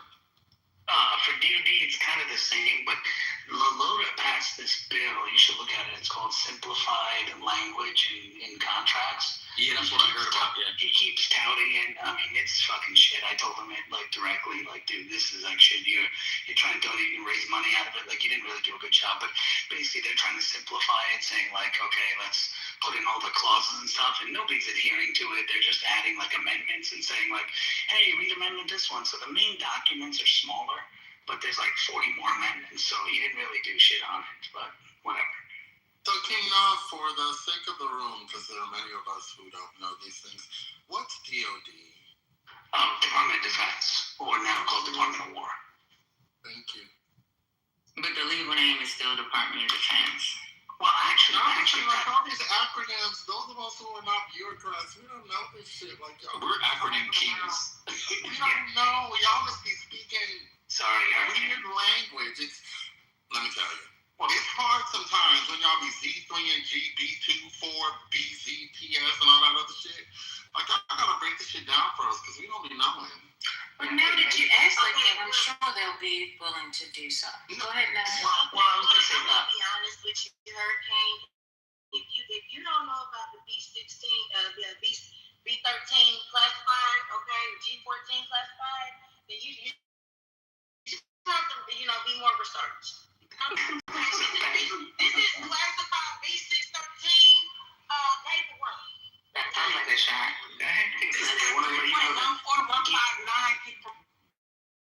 DOW is actually the real name. Like if I had this big lesson when I went to to Mayport, Florida, and I sat down with the commander of the base and we were talking, and I said, it's you can model the contracts to put in the alias DOW, and he just kept looking at me like the Constitution talks about Department of War, Department of Defense is an alias, and I said, so why is it called DOW? Told you that? That's what he told me. Oh, and I said, really? That's not true. That's not true. I know, that's what he said. So I was like, oh, okay. He's like, that's why we called that. And I was like, okay. He's like, the alias is part. What's going on, man, within our community, within the Department of Defense? You have some that's going to go by what they swore to, the oath that they took. And you have some that are on this. The name is Department of War, and they will come up with these ridiculous. But with King Nod, if it's about money, he says, "Hey, I want the header to say Department of War." It's going to say Department of War. I can tell you this. I'm going to be honest with you. I haven't seen too many contracts where the people haven't used the word war, and that's to get influence, I guess. I don't know. It's also to get money. It's a lot of commands are like begging. We have these things to fund. It's like, I'm sure they're calling saying, I'm calling from Department of War, debating whatever. Oh, okay, yeah, sure. I'm calling from DoD. Forget that. I'm not taking their call. It's like, okay. But Hexas does know that when we file it, it has to say DOD. But you're right. I think it's a plan. I'm sorry, First Lady. I know you vouched for Brother King, but until Trent comes in here and acknowledges that this is one of his informants, I just can't trust either one of you. We know Trent's word around here. Oh, he'll vouch for him. It's like, I don't know. Alright, so, any updates on this, guy? Did they turn him loose? I mean, the charges didn't sound like they were that big, did they? Like, what the charges that they charging him with, can he be there for a long period of time? Oh, yeah, just treason. He's gonna get some charges up there. He ain't coming out. said? I would have forced them to kill me. If I'm that brave to do some shit like that, the pill in my mouth and pull the fucking, I would have popped something in my mouth to die on. I'm not going to do that. You got to be crazy. He already sent out a manifesto, if that's his manifesto. But they would have had to shoot me dead, or I would have popped the pill in my mouth. As soon as y'all would have been undressing me, I would have popped an arsenic pill or some shit. Patty, can you say stuff like No, that's the truth, though. I can say that. Why, if you're doing something that's stupid, go ahead and just die.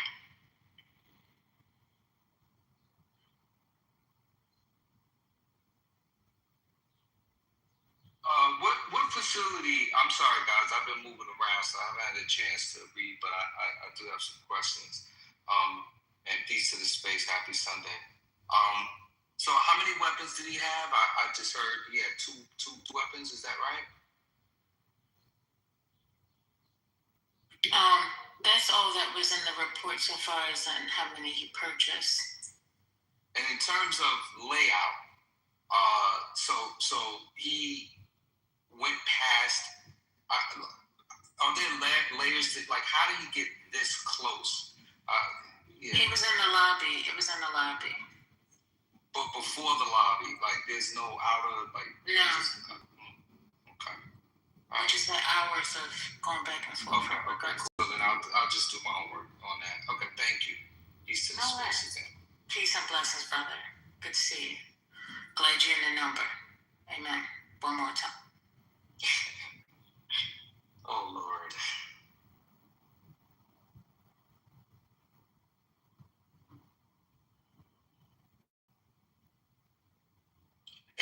And to the military people, the men that stormed the stage, right? Like, I saw clips of these guys walking through with the guns, right? Where people were sitting. And I'm from New York. They looked extremely amateur. Like, there was just something comical about the way these guys moved about. I don't know how to put my finger on it yet, but the ones that went on the stage to get the president, they had on equipment, right? So can anyone break down what that equipment was? It looked like a parachute. I know it wasn't. But, like, where did those guys come from, and what part of the military were they, and what they were wearing with all of that type of gear? Can anybody talk about the equipment that they were wearing when they went on stage? Because it seemed like they were, like, ready to jump out of an airplane. I'm no expert on these things, so can somebody just talk about that? I gotta look at the picture again. Let me see if I can Google it.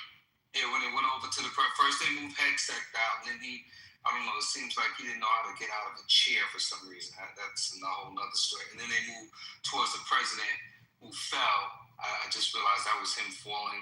Again, I'm seeing different clips. I'm going to piece this shit together once I get settled later. But, yeah, I was wondering who those paratrooper, like, I don't know what their uniforms were, they had a lot of shit on.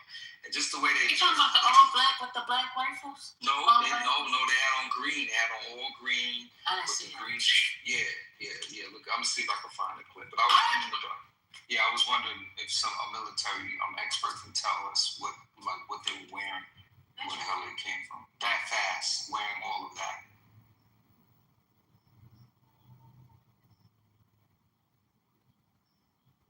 Somebody said they were stormtroopers.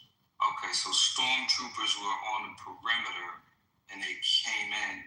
I thought Secret Service handled that kind of thing. I got to see the whole protocol. Pardon me, y'all. You know, I like to look into things, but I haven't had a chance. I was just hoping I could get some quick answers as I sit here. Those are Secret Service. That's still Secret Service. That's not military. I'm just trying to look up what they had on. They're not military. Mine said Ninja Turtles. Exactly. They look like Ninja Turtles. Very good, accurate description. Where were they? It's the clip where they go towards the president. They're wearing all green. They just got a lot of shit on, like canteens and backpacks, a lot of shit they had on.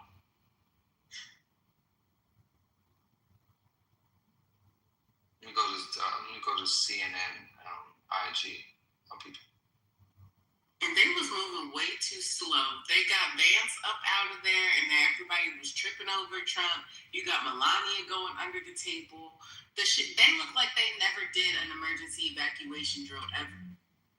Yeah, you know what? The ones that were agreeing is quote unquote like their own form of special forces. So.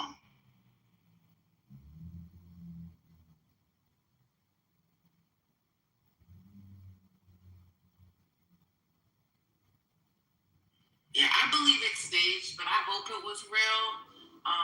Only because we're already such a laughing stock. Like, that shit is fucking embarrassing. Having the president trip like 3 times trying to get out. That shit, it just looks so sloppy.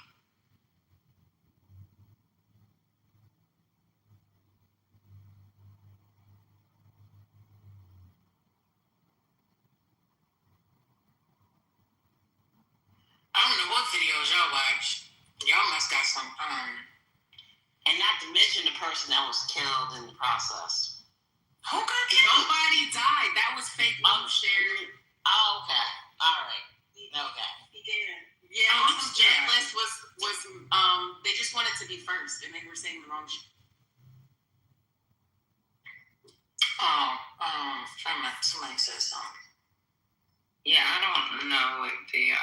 Maybe I need to keep looking. I'm looking at the video. No, I didn't see the stormtroopers. I just posted the clips, the CNN clip that came from their page. I didn't vet it, but it's from CNN.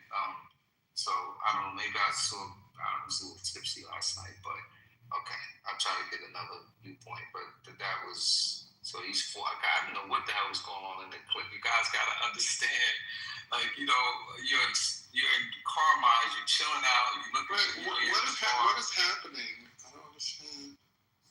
Well, I'm just sharing what my experience was when I first saw what was going down. That's all. So nothing. And I saw 2 angles. I saw the one from like where everybody was sitting at the table, so like the stage is front and center. And then I saw one that was like from backstage from the side. And that camera person was way too calm. The camera wasn't moving. They wasn't running or nothing. They literally just honed in on JD. You see JD run, and then you see Trump fall on the other side. So how are you ready with the cameras like? I don't know. It's a correspondence center. I mean, those people, I don't know. They are the press. I don't know why they wouldn't be. Is there a restriction? But wouldn't you be like nervous that there's an active shooter, and if you have your phone out, like some didn't know that it was an active shooter. Some thought that's true. They did say it was broken plates and stuff. Yeah, Trump said I forgot about that. Yeah, Trump said it himself. He was like, "Oh, I just thought, way to drop some plates or whatever." Because that's what I was saying at first. I said, "Oh, it's just nothing. It's nothing. It's just plates." Because that's how they were making it sound. And then it was like, "No, we actually have." There was a live shooting, and then Caitlyn gets on there, and shortly after, it was like, "Somebody is dead. The shooter is dead." I was like, "Huh?" You got a message like that. Caitlyn was supposed to get her journalism. They was talking about dinner. I was like, what are you talking about? You see what happened at dinner? I was like, what happened at your dinner? Like, what did you send me a video and I missed your dinner? So he was like, oh, that dinner. Read your question. Did you see what happened at dinner? I said, damn, did we have dinner together? What's going on? For somebody else. I was confused. It was definitely having dinner. I looked up at the TV. I'm like, wait a minute. Like the shit was just so unbelievable. Having a great evening. I looked up, I see what I thought was a naked man laying on the floor. But then when I got closer to the TV, I saw, I thought it was a white guy. And then later examination, I'm like, oh, it looks like he got a little kink in his hair. And he looks like a really a black man. So it was just like, don't do that. So that's a white. Oh, okay, there we go. That's what I want to hear. That's another Luigi Mangione. He got that's what I want to hear. Thank you. That's what I want to hear. That's a black man, y'all. That is a black man. That is a black man with a Caltech education. He got some kink in his head too. I saw, like, I blew it up afterwards, but where I was, it just looked like it. He looked extremely light. And Y'all need to stop gatekeeping blackness. I was disappointed, when I looked at it close. I'm like, wow, he looked like he could be from the DeBarge or one of them. Like, he just looked, oh man. I don't know, Patty. They say Kamala ain't black. Oh, you're right. They say Kamala ain't black, so I guess. Mm-hmm. And you just ready to give everybody a black card. Stop it right now. I rebuke that. Oh, he's black. Kamala's black. He's black. They black. That's a Sicilian Italian. While we're at it, some of y'all blacks need to be kicked out. How about that? Starting with you. Let's go. I'm Nigerian. I'm original. We talking about race. Yeah, I'm Nigerian. I'm original. You can't kick me out if I kick you out. No.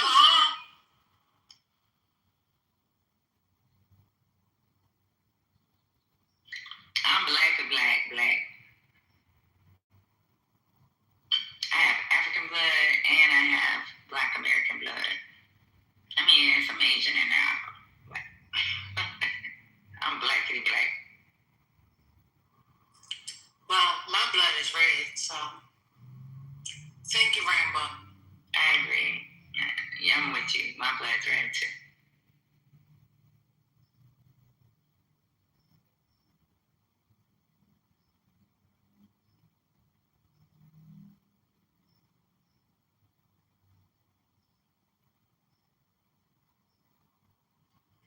So, is this a distraction from the Iranian war? Or that's what people are saying, but I don't even want to believe that, y'all. I know the motherfucker's sick. I think he's demonic. I really don't want to believe that. I don't. No. I'm not saying that it was staged or anything. I'm just saying, like, are we now focused on this? Have you gone back to the Iran war?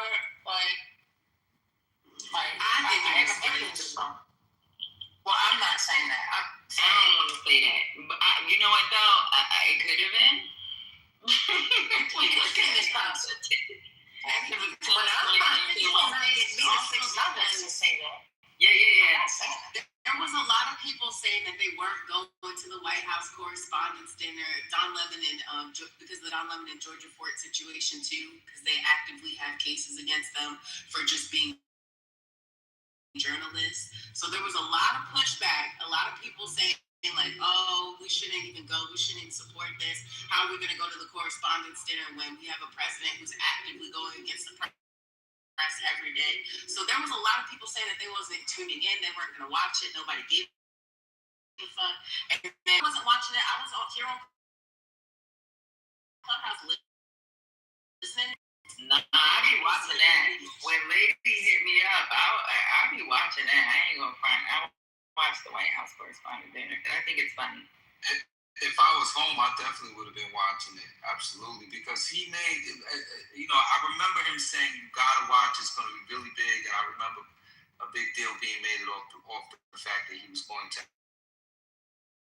actually participate this year, despite his bad experiences in the past when he was roasted a certain way. So that's why I wanted to look at it. And the illusionist or mentalist, whatever they call it. I'm going into the matrix. Joey wrote it in the chat, Kiana. That's how I found out about it. Go ahead. Did he perform? Did the mentalist or illusionist, did he perform? No. Oh, did they get that far? They were only at the appetizers. They was only there for 30 minutes. Yeah. They said we'll be right back.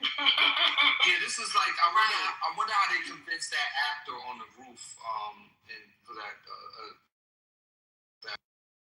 Yeah, I was in Canada when that happened. I'll never forget that. But I wonder how they can. Man, I'm so curious. I wish I was a freaking investigative reporter, man. Did I say the mentalist?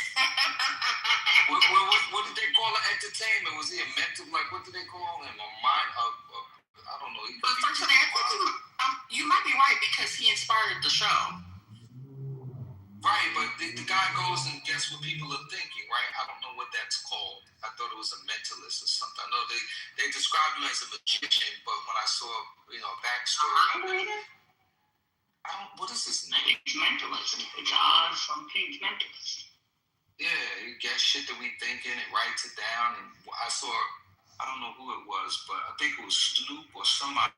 And he actually crossed out the first thing they were going to say, and then he put what they actually said. So the people seemed genuinely surprised by his ability to do that. So, I think that's why I'm going to watch it. And it's also weird because apparently he was delivering a note to, apparently backstage there was something with Carolyn Levitt where he was trying to guess her kid's name or something, and then he came on stage and shared it, and then that's the exact moment when they came over and said, hey, there's a shooter or whatever, and I was like, wow, that's weird. So he didn't predict this. He didn't anticipate that someone would he didn't get no energy that this shit was gonna happen. I don't know. Did y'all see that picture of Cash Patel in the back? He looked greasy. Something I don't know what it is about the guy. He looks like his head is gonna explode. Every time he just looks like he's like in a cartoon, just like he's gonna get so angry and red. His fucking head is just gonna explode. That's what he looks like. And then he proceeded to practically pull out Trump's penis and like get on his knees and commit fellatio. Like, what was that about? He was high. Yeah. Do y'all remember Teen Mom back in the day with Kiefer and Janelle and Mama Barbara come out? Hi, you're all high. They're high. Do y'all remember Bronxdale? Wasted talent. Yes. He's wasted talent. Mr. I'm not an alcoholic when I'm at work is wild. Like, I listen to his statements. Like, I'm gonna be honest with you. If you work directly for this administration, you ain't gonna turn into an alcoholic. Yeah. So I don't know about alcoholic, but I'll probably turn it. I don't know. I'm fucking screaming. Yesterday, I don't know. I can't stand Cash Patel at this point, but did you hear the president, when he talks about how the president protects the country, he's the great, like, bro, I've never heard so much. It's like they put together, this shit is weird. It's gangster shit. That's a man trying to keep his job. Yeah. Literally taking over his MBS, he chops bodies up and fucking leaves a hand. Like, they can't even find the whole body of the fucking journal. Like, they don't even do this shit for MBS. I think Trump behind closed doors be sucking the fuck out of them. I think behind closed doors he just sons the fuck out of them. But we see this kind of blind loyalty, and I've said this before. I think this administration is run like an organized crime syndicate where loyalty is value, and he's used terms like "don't rat," things of that nature. And I think when you deal with these guys, these particular group of men, like, what it's like to be around somebody that will just like bully the fuck out of them. He just does that to them, and it's the weirdest thing. I can't, like, how does a man cower to a man like that? Like, he pussy. That shit is just wild, OD.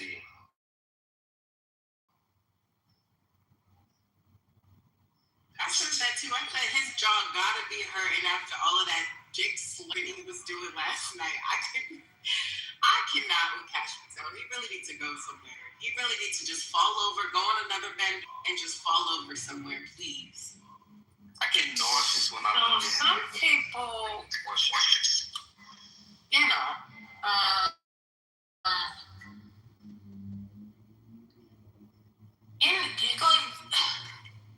I don't know. It's one of those things. You got a boss. I think they feel like they need to protect him.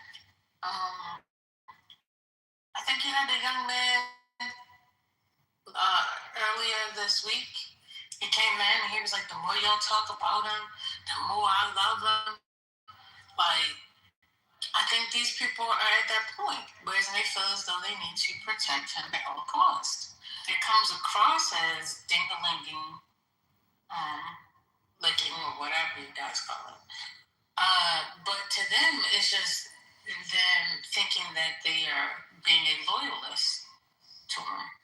So, but they ain't going too far. Very far. Yeah.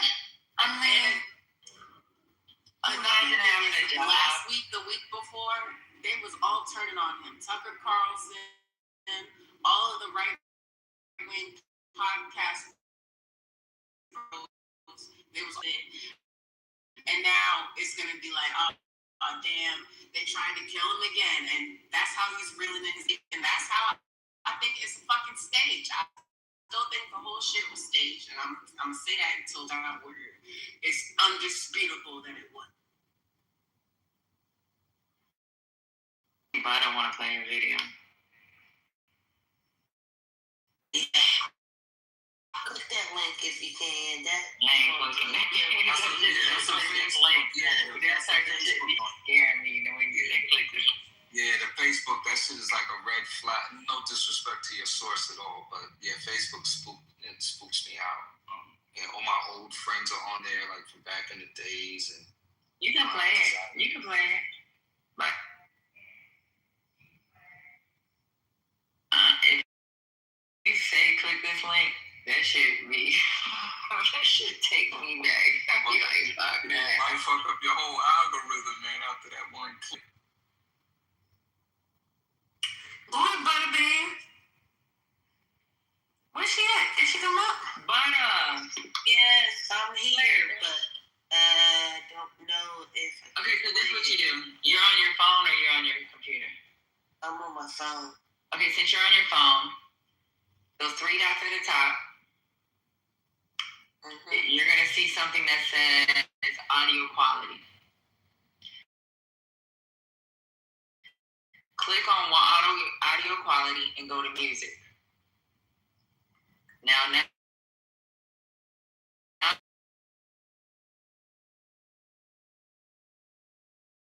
go to the chat. You can hear it.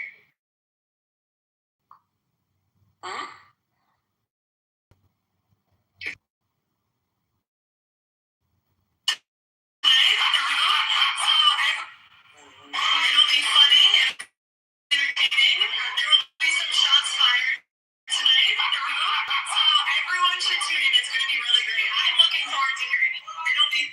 That was Carolyn Levitt being interviewed before the dinner started. Wow.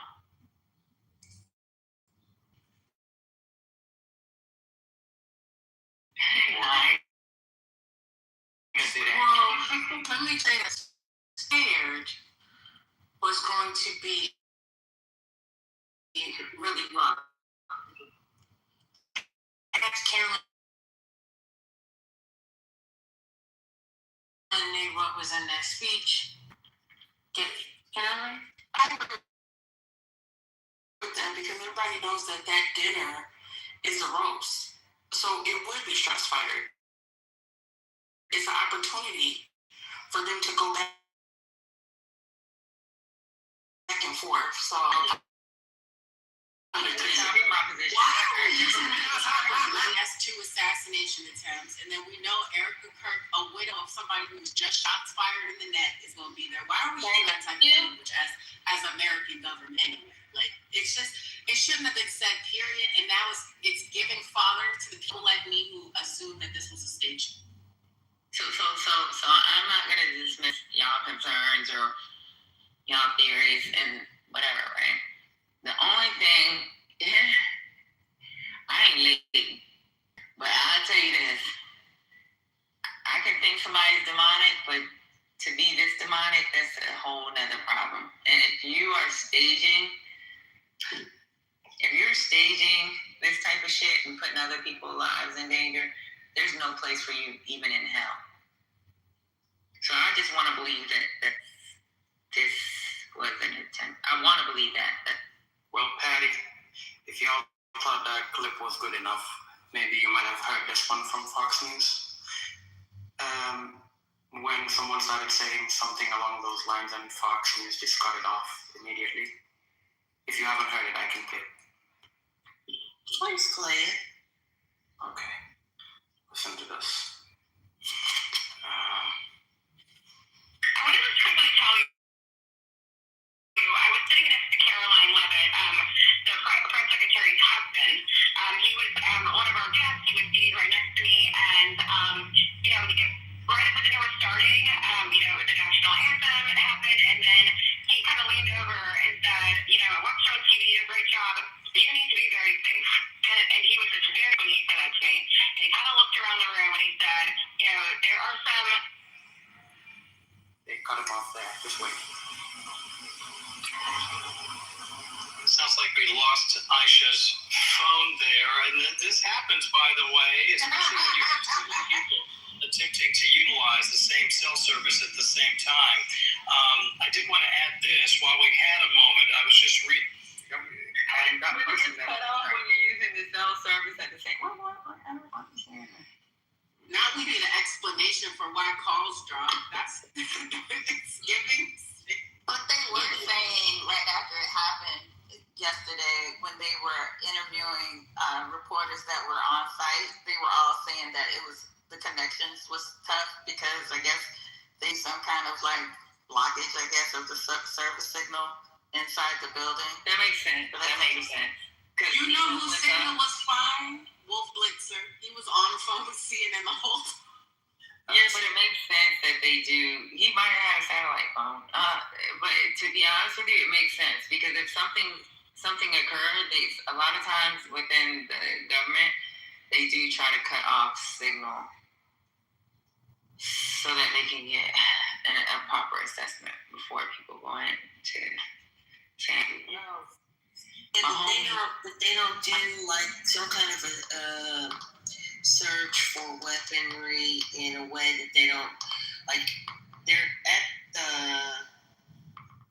White House dinner and they don't have a process or protocol to make sure that no one has weapons,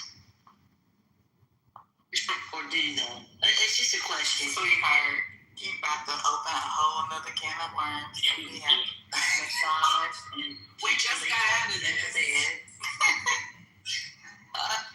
And it doesn't really deserve really a response then, but some thought. Like, it's too many things lining up for this to be real. We gotta stop this stuff. We gotta stop saying things aren't real. Because it would sound just as crazy as some of the wackadoos that said COVID wasn't real on the other side. Butler was a real event. A person died. Trump was nearly killed. If he doesn't turn his head, he's not president. And the assailant in that his ear was fine. Not somebody. Yeah, I get it. But there was a man who died from a real and they said it was looking to kill either Trump or Biden. So the person put up this is somebody we want to put up as a for the love of God. You see how God works? Just let me finish. Unfortunately, You're in the matrix. We can't hear whatever you're saying. Mute up. I'm on the border. I'll come in there real quick. Unfortunately, all three of these individuals. Okay.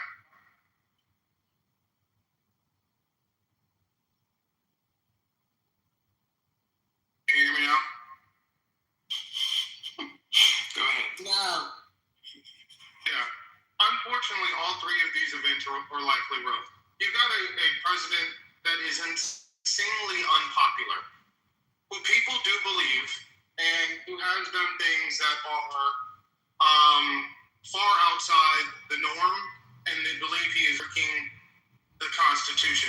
The hatred of this president in polling is off the charts. It's not just disapproval; it's vehement despising of the. It's not without the stretch of the imagination. All presidents are vulnerable, but it is not without the stretch of the imagination that this is taking place when we have the level of vitriol that we have in a lot of spaces. So Trent, I didn't like Bush, right? I wrote extensively about both Bushes actually. This term that you use, hate. What if we just switch that out and just say a lot of people are dissatisfied with his performance, his character. Maybe human beings are just maybe they are just dissatisfied with him and who he's shown us to be. His decision making, his self-grandizing, his narcissistic, malignant narcissistic tendency. Like, so, you guys always try to use this word hate to simplify that human beings are reacting to another human being. Hold on, wait, let me finish. Just because they hate. Don't you think that, and this is on both sides, right? Citizens-wise, not politician-wise. People are just dissatisfied and disappointed with him and see him as a bad guy for this role, bad person. Did that ever occur to you, Trent? When you say you guys, because it sounds stupid, because I'm not on either side. Well, you just said people hate, so yeah. Yeah, well, the president's... Damn. Yeah, that's self-service. I've seen before. And so that is why... your comment. Your mobile ain't mobile. Yeah, I'm probably losing me getting like over it. I'm gonna have to wait till I get closer to Corpus Christi. But the president, malignant narcissist, and his disapproval is off the charts, and it's earned. And there was an attempt on Bush's life, as well as the second Bush. There was an assassination attempt on his life. So it's not like it's just the world we live in, and I think it's, especially to the fair, I think it's terrible to say that was fake when they lost their father and their husband. Well, we didn't say it was fake. It was MAGA people that are starting to question how real it was. It was a former MAGA congresswoman who started amplifying the fact that Butler could have been a fake. Marjorie Taylor Greene. And when I say that it's fake, I mean that, like, there's collusion between the Trump administration and the shooter. So yeah, the bullets were real and somebody really died. But, like, was that a threat that came out of nowhere? Probably. I think that the Trump administration colluded with them, hired some to stage this event, and the person that died for real was just in the wrong place at the wrong time. It's sad to say. But yeah, that man that protected his comes with the territory going to one of the MAGA rallies. And you know who else would say that? Charlie. The one person that event who was supposed to be the lead agent protecting the president, what he got out of it wasn't a promotion to maybe a civil or a head of a division. He ended up taking over the entire agency with no prior experience at the executive level. And he was there last night. They're saying the same Secret Service agent that was right next to Trump in the photo with his sister was also there last night. But he's the director. He should be there. Like, that's not much of a big deal. All I'm saying is the fact that, he jumped from, it's like, let me use an example. You promote some random individual from the store clerk to take over all of Walmart. That's literally what just happened. Or maybe a lead supervisor, actually. Supervisor. And you take them from supervisor, rather than go put them in some kind of a management of maybe a division or something like that. You say, as a matter of fact, you're going to lead the entire corporation altogether. Now, I get it. It's Donald Trump. He does things differently compared to other leaders and all that, right? But if I were a normal human being, I'd question that. So, one thing that's just to get out of the conspiracy land for a second. One thing that's odd to me is that there are countless attempts, arrests, surveillance, do harm president down to cabinet members to Congress leaders, right? My question becomes, why are these getting so close in such ghetto way?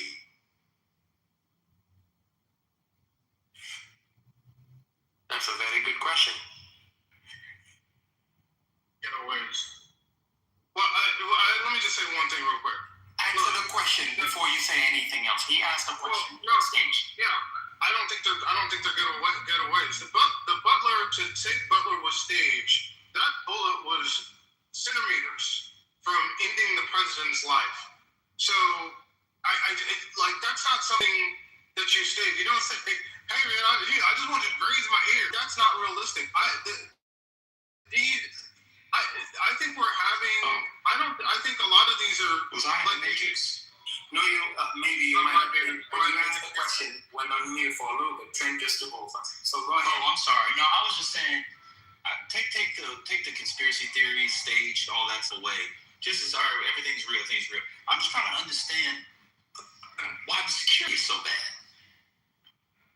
Obama, Trump, Bush, all of them, the security's terrible. The Obama, Trump, Bush, all of them, Trump first term, they get countless of these. The Senate Majority Leader gets countless of these. How some dudes show up in a hotel, it's just again rank incompetence.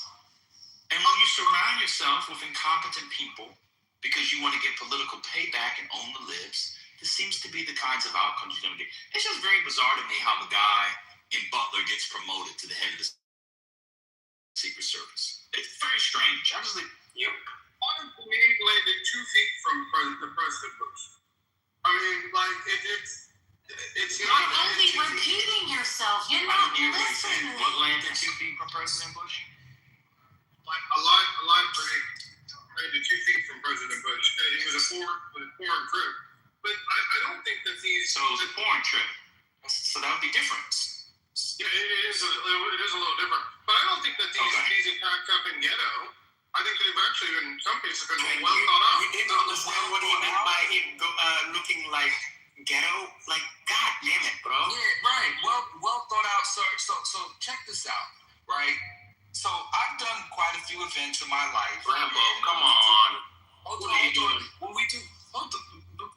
Chill out. When we do events, one of the things we talk about is security, layout, this, that, and the third. Like, it's a simple conversation. We don't have any high value targets or anything like that.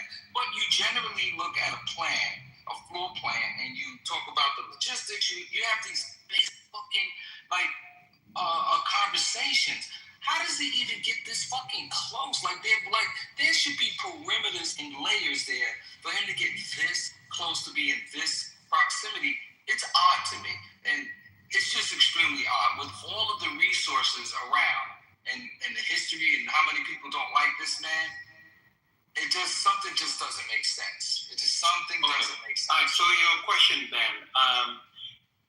When Bush was on a foreign trip, he got attacked and or stuff came close to him. He didn't take the lead agent. No, hold on. I didn't have a question about Bush. I know. What I was trying to say is he didn't promote the guy that was his lead agent there to take over the agency. When someone came close to the White House during the Obama era, Obama didn't take whoever was the lead agent at the time and promoted them. So yes, it's very weird. I have never seen this happen anywhere. Well, I'm lying, actually. I have seen it happen in Africa where a fake coup happened. Then the president decided to make a buddy of his the head of the army or the head of the defense forces. That's about it.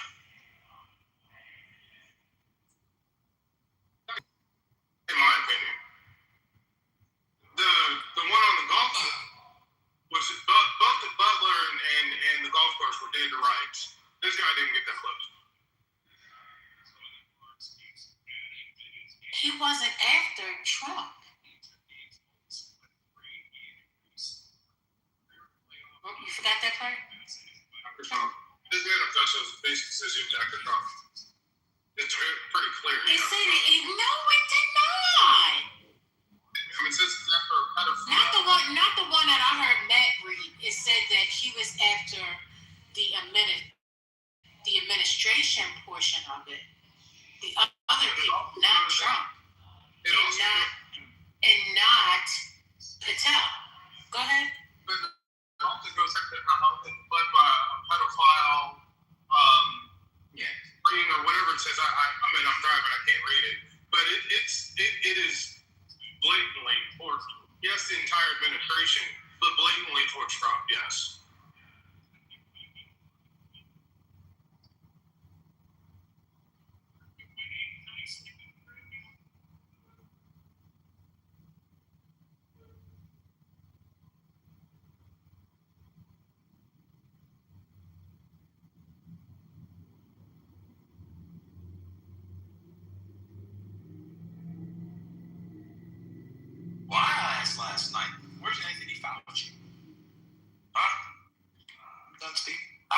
question. You asked and never said anything and then just disappeared.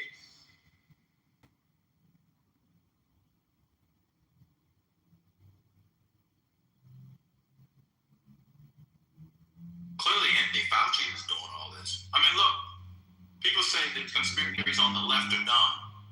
With right-wing conspiracy theories for decades now. This can't be. So this is the logic I love when people who are against the conspiracy theories. So this has to be real, but 9/11 definitely could have been faked.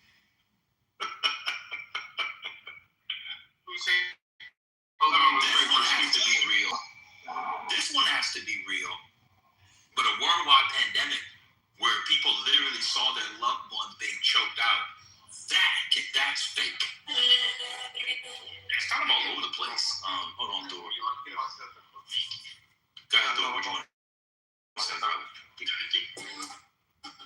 want to play a mixtape? Yeah, you can play it in the hallway, brother. Unlimited audience in the hallway. Just scroll up and down, play your mixtape there, brother. It's really that simple.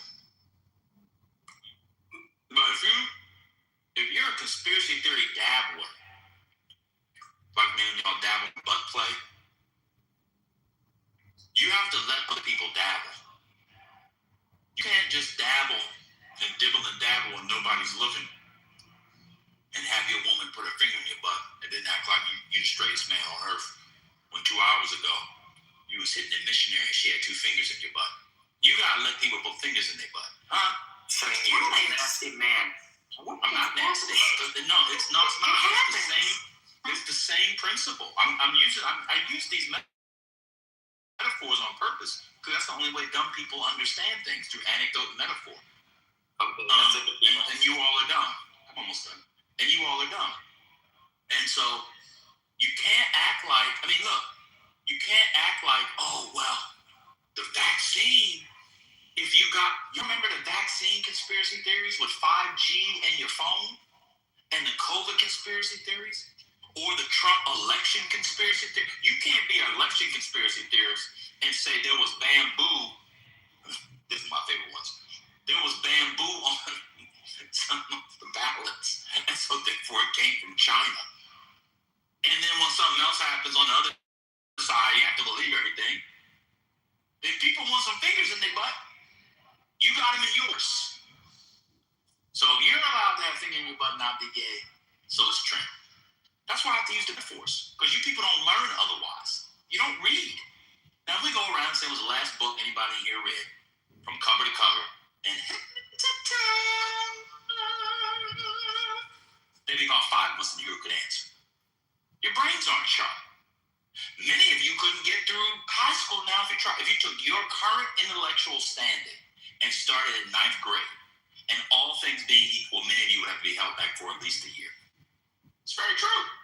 A couple of years. So that's why I have to use those metaphors, because that's the only way dumb people can understand. That and anecdote are the only way dumb people like you all will understand that. So I'll end here. If you can have your woman put her finger in your butt with the long clawed nails, she's scratching all on the walls of your butt with the nails, the nasty nails of the black woman, and you're not gay, then Trent can do the same thing. It's really that simple. I'm done. I bet y'all understand now. Wow. Look what you came in on. Yep. Just let me say one thing while I got some signal. I don't think COVID was a conspiracy. I hate 9/11 conspiracy theories. They're the worst thing. My only conspiracy, which is now proven accurate, is aliens. It's the only one that I've been like, hey, this is real. But most conspiracies aren't grounded when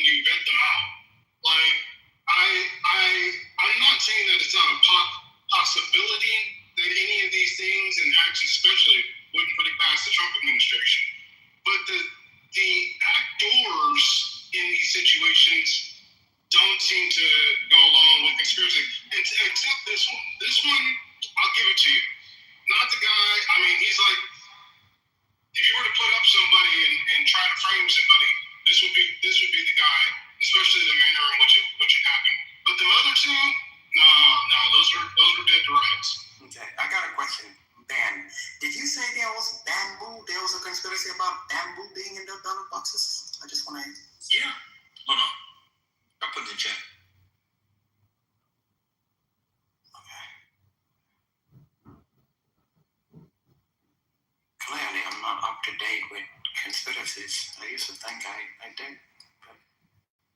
They cut the light out. They cut off the video cameras in Atlanta and Fulton County. There's a whole bunch of conspiracy people because they've never been around elections. And the band's point, because we have an uneducated populace who doesn't understand how things work. Anytime you say anything complicated, they run off with their conspiracy. Like not understanding how many thousands of pounds it take to put throughout the most two secure buildings in the world, and somebody fly planes expertly right above them so they didn't explode on impact. It's fucking ridiculous.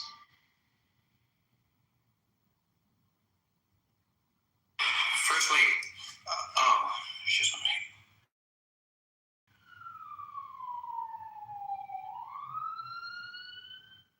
Actually, I won't post it, but you can just Google it. Dude, bamboo. I just see a bunch of. I just don't want to post anything. Bamboo conspiracy theory 2020. So all kinds of conspiracy theories. China was using satellites to change votes. Y'all remember these? They was using satellites to change votes. What was it? Smartmatic. All kinds of stuff. So again, if people are allowed to have their COVID, they shut down the election for Trump to lose, all stuff. Excuse me, all this kind of stuff. If people are allowed to have that one, other people are allowed to have theirs. And that's one of the things that's really unfair about America. If you're on the right, you're allowed that. Shall we forget QAnon? You had people who believed that Donald Trump was going to pick JFK Jr. as his vice president and showed up at a location thinking he was going to come. Then I looked it up, and the first thing that came up was Arizona Republicans hunt for bamboo-laced China ballots. That's just funny. Oh my God, America. This is really bad. They were in Dallas, in Daly Plaza, waiting on JFK Jr. to show up. True fucking story. True story, yeah. True story. That he died, 20 years ago?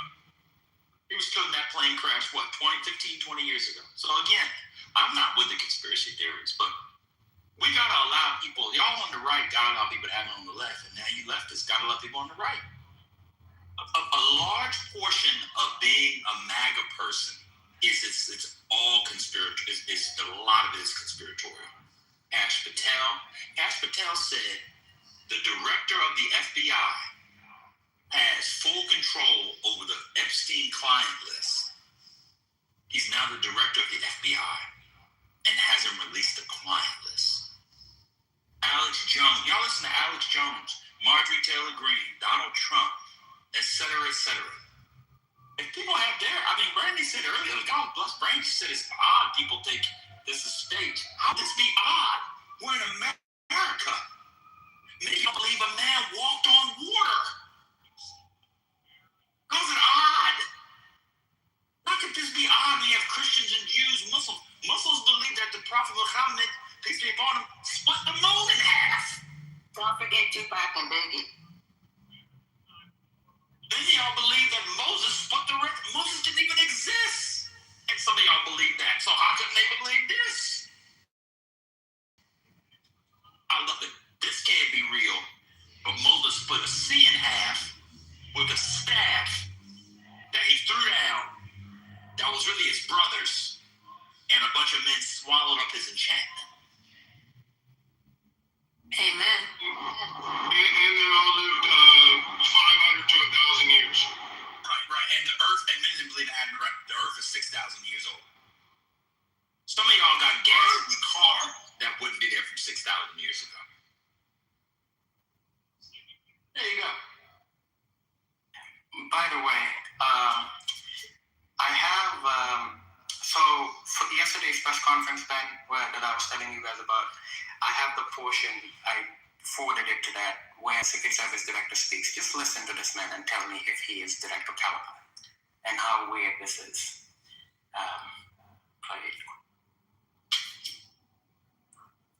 The FBI currently has are working. Thank you.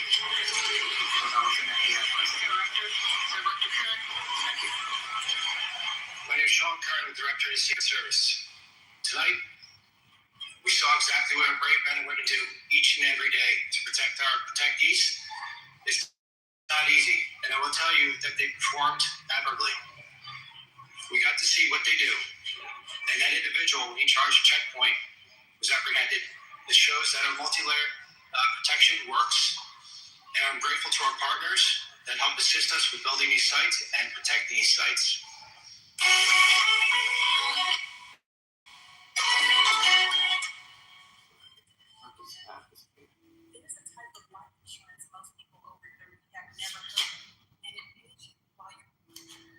Very fortunate that this officer is alive, is being observed.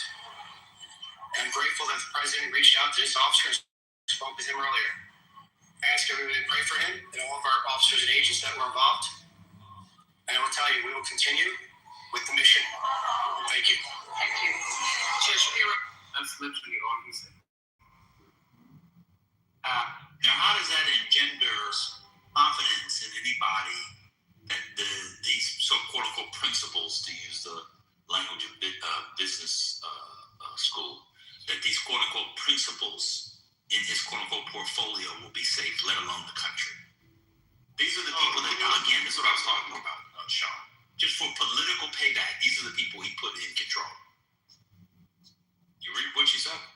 Hey, Dan, pardon me. I have a read as far as I did some research on the layout of the security that I think will add to this conversation. Can I do a brief read? Let me just, Okay, so Trump, on record, Grandma, let me just say something. Trump will be on 60 Minutes tonight, talking about the shooting. Go ahead. Okay, so just real quick, and I'll be brief. So here's the layout. So the venue was organized. Okay, so the layout was it was organized in several distinct zones to manage the high-profile attendance of President Trump and other administration officials. So you have the main ballroom, which contained over 250 circular tables, each seating about 10 guests. Okay, the head table, where the First Lady is, this area featured hidden armored plates under the president's seat and a dedicated buffer zone to separate him from other attendees. The ballroom was located one floor below the lobby, guys. That means when you come in, you got to go downstairs, and it's accessed by a staircase and escalators. This foyer served as the final security checkpoint where the where the metal detectors are stationed. And then you have an outer perimeter. Guests show their tickets to enter the grounds. Then you have an inner perimeter. Attendees pass through a metal detectors before descending to the bowl. And the hotel features a secured garage for the presidential motorcade. So they're saying that this guy, Cole Thomas Allen, he reached a checkpoint near the entrance at approximately 8:34 while officers were beginning to disable some metal detectors. So again, so you got to go downstairs. You got to snake your way through, per what I'm reading, the information that's going. So again, how did this guy get this close with these different layers? And the fact is, how was he planning on escaping? Was he going to run back up the step? It's just odd to me, and I wanted to get a layout of the facility, and hopefully later when I'm stationary, I can look at it visually. But that's the read that I have. I like.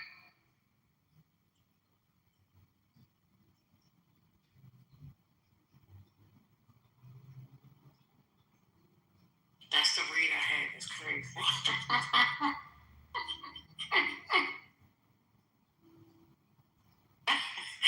Oh, y'all crack me up. Oh, Lord, look at First Lady, didn't he say that they had started shutting down some of the metal detectors?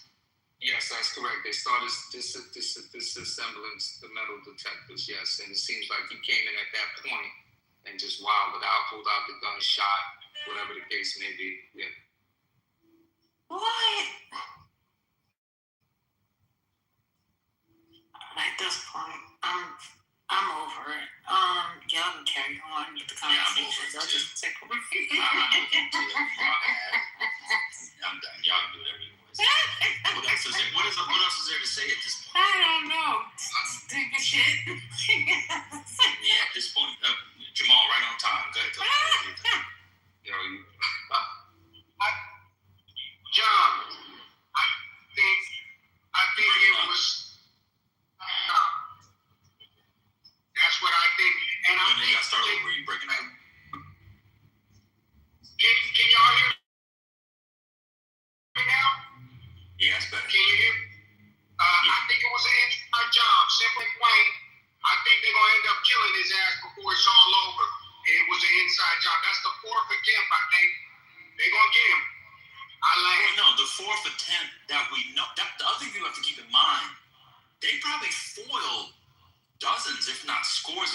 year before it even gets to this point. So this is just the one whereby, it reached the media, or we talk about, or we saw the person, but they arrest these people all the time. That score sounds like a lot. Maybe it's dozens a year, but it's a lot. There's a lot of threats on it, but yeah, that's what some people saying. Totem pole, hope you well. Omar talking stuff in the chat again. Come on stage. Why are you scared? He calling people names. Exactly. It's like the same thing. I don't even know what he's talking about. But the guy not being shot. This is bad and hurricane's justification. I seen a lot of black law enforcement. Did you even say anything about black law enforcement? I have no idea what he's talking. Justification. Why can't you just be putting stuff on people? I'll tell you what it is. He's smoking that dope. What a convoy is. When Mel said we have nothing, we have no idea how to have a conversation. And I responded with what a convoy is. That's what's happening here.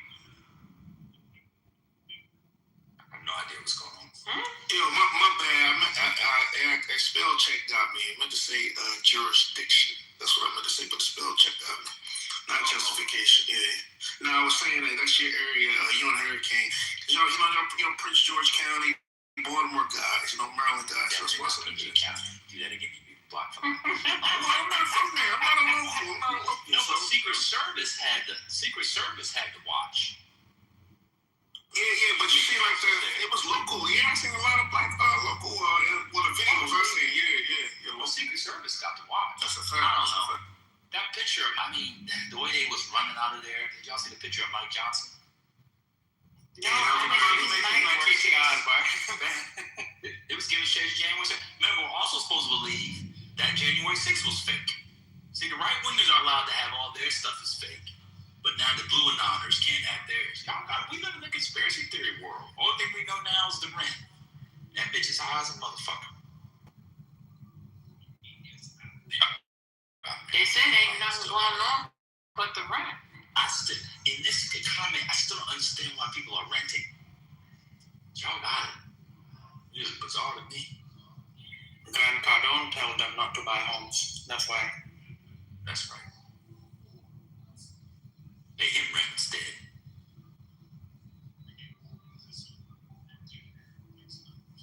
I seen them yank JD Vance up by the shoulders. He was like, "What's going on?" That was crazy. Shit, man. Like, just like didn't know how to stand up. JD Vance said to himself, "God damn." Yeah, exactly. He said, "God damn. I was safer in Pakistan with the Iranians than I am."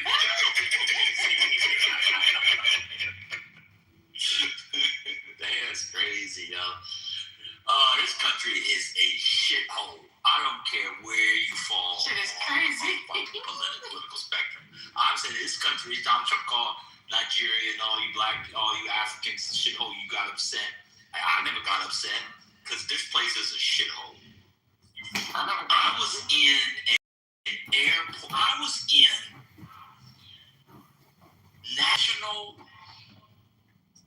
a terminal in. Hold on, baby. Hold on. Partially because of the stigma associated with cancer. You know what's a prime example of that? Then we found out. Hold on. Brother. Hey, no, if I can interject and say one thing. The one good thing about cancer does not discriminate. Come on, Andy, be dandy. Hold on. Cancer does not discriminate. Be dandy. Hold on. Cancer doesn't care if you're stupid. Exactly, that's the point.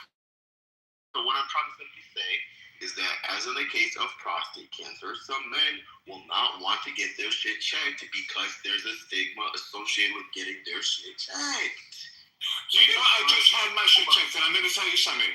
It's no longer part of an exam to finger up the butt. They do it a different way. I know blood tests you can also do that. I know that. Yes. As Michael Jackson would have said, make sure you're black or white, you can get prostate cancer. But if you ask for them to put the finger up the butt, they'll do it for you anyway. Well, I didn't ask, but my point is that cancer doesn't discriminate. No, did you ask for 2 fingers? Does the I asked for. discriminate? I saw the Michael Jackson movie last night. Who saw it this weekend? Volunteer that information. I want to talk about it if anyone wants to talk about it. I don't do the finger thing to go out to dinner. It was great. And no one, 2 fingers or a hand?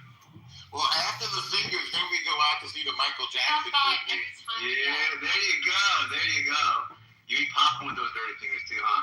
I'm gonna say something else. What do they call it? I'm gonna go out on a limb. I don't like anal invasion. I don't let my women lick me up there. I don't like that. I don't care if I shower. You mean down there. You mean down there. I mean up in the butt. I don't like when women lick me. What are you guys talking about? Most of you sound like your daddy was fingering you when you were fucking born and all the way through your teenage years. And all of a sudden, you have a good imagination. You have a good imagination, bro. So Randy, let me ask you a question. Anything, bro. Would you rather sleep with a female gorilla or a man? Neither. No. If you pick neither, you have to do both. No. I mean, just bottom line, neither. I'm into women, black women, white women. As Michael Jackson would say, nature gives the two both. You just chose both. I chose neither. You just chose both. I just answered you. So give me another question. Let's talk about the Michael movie. Look, first you said you're an open book. Right. But so I gave you a question, and I gave you the options, right?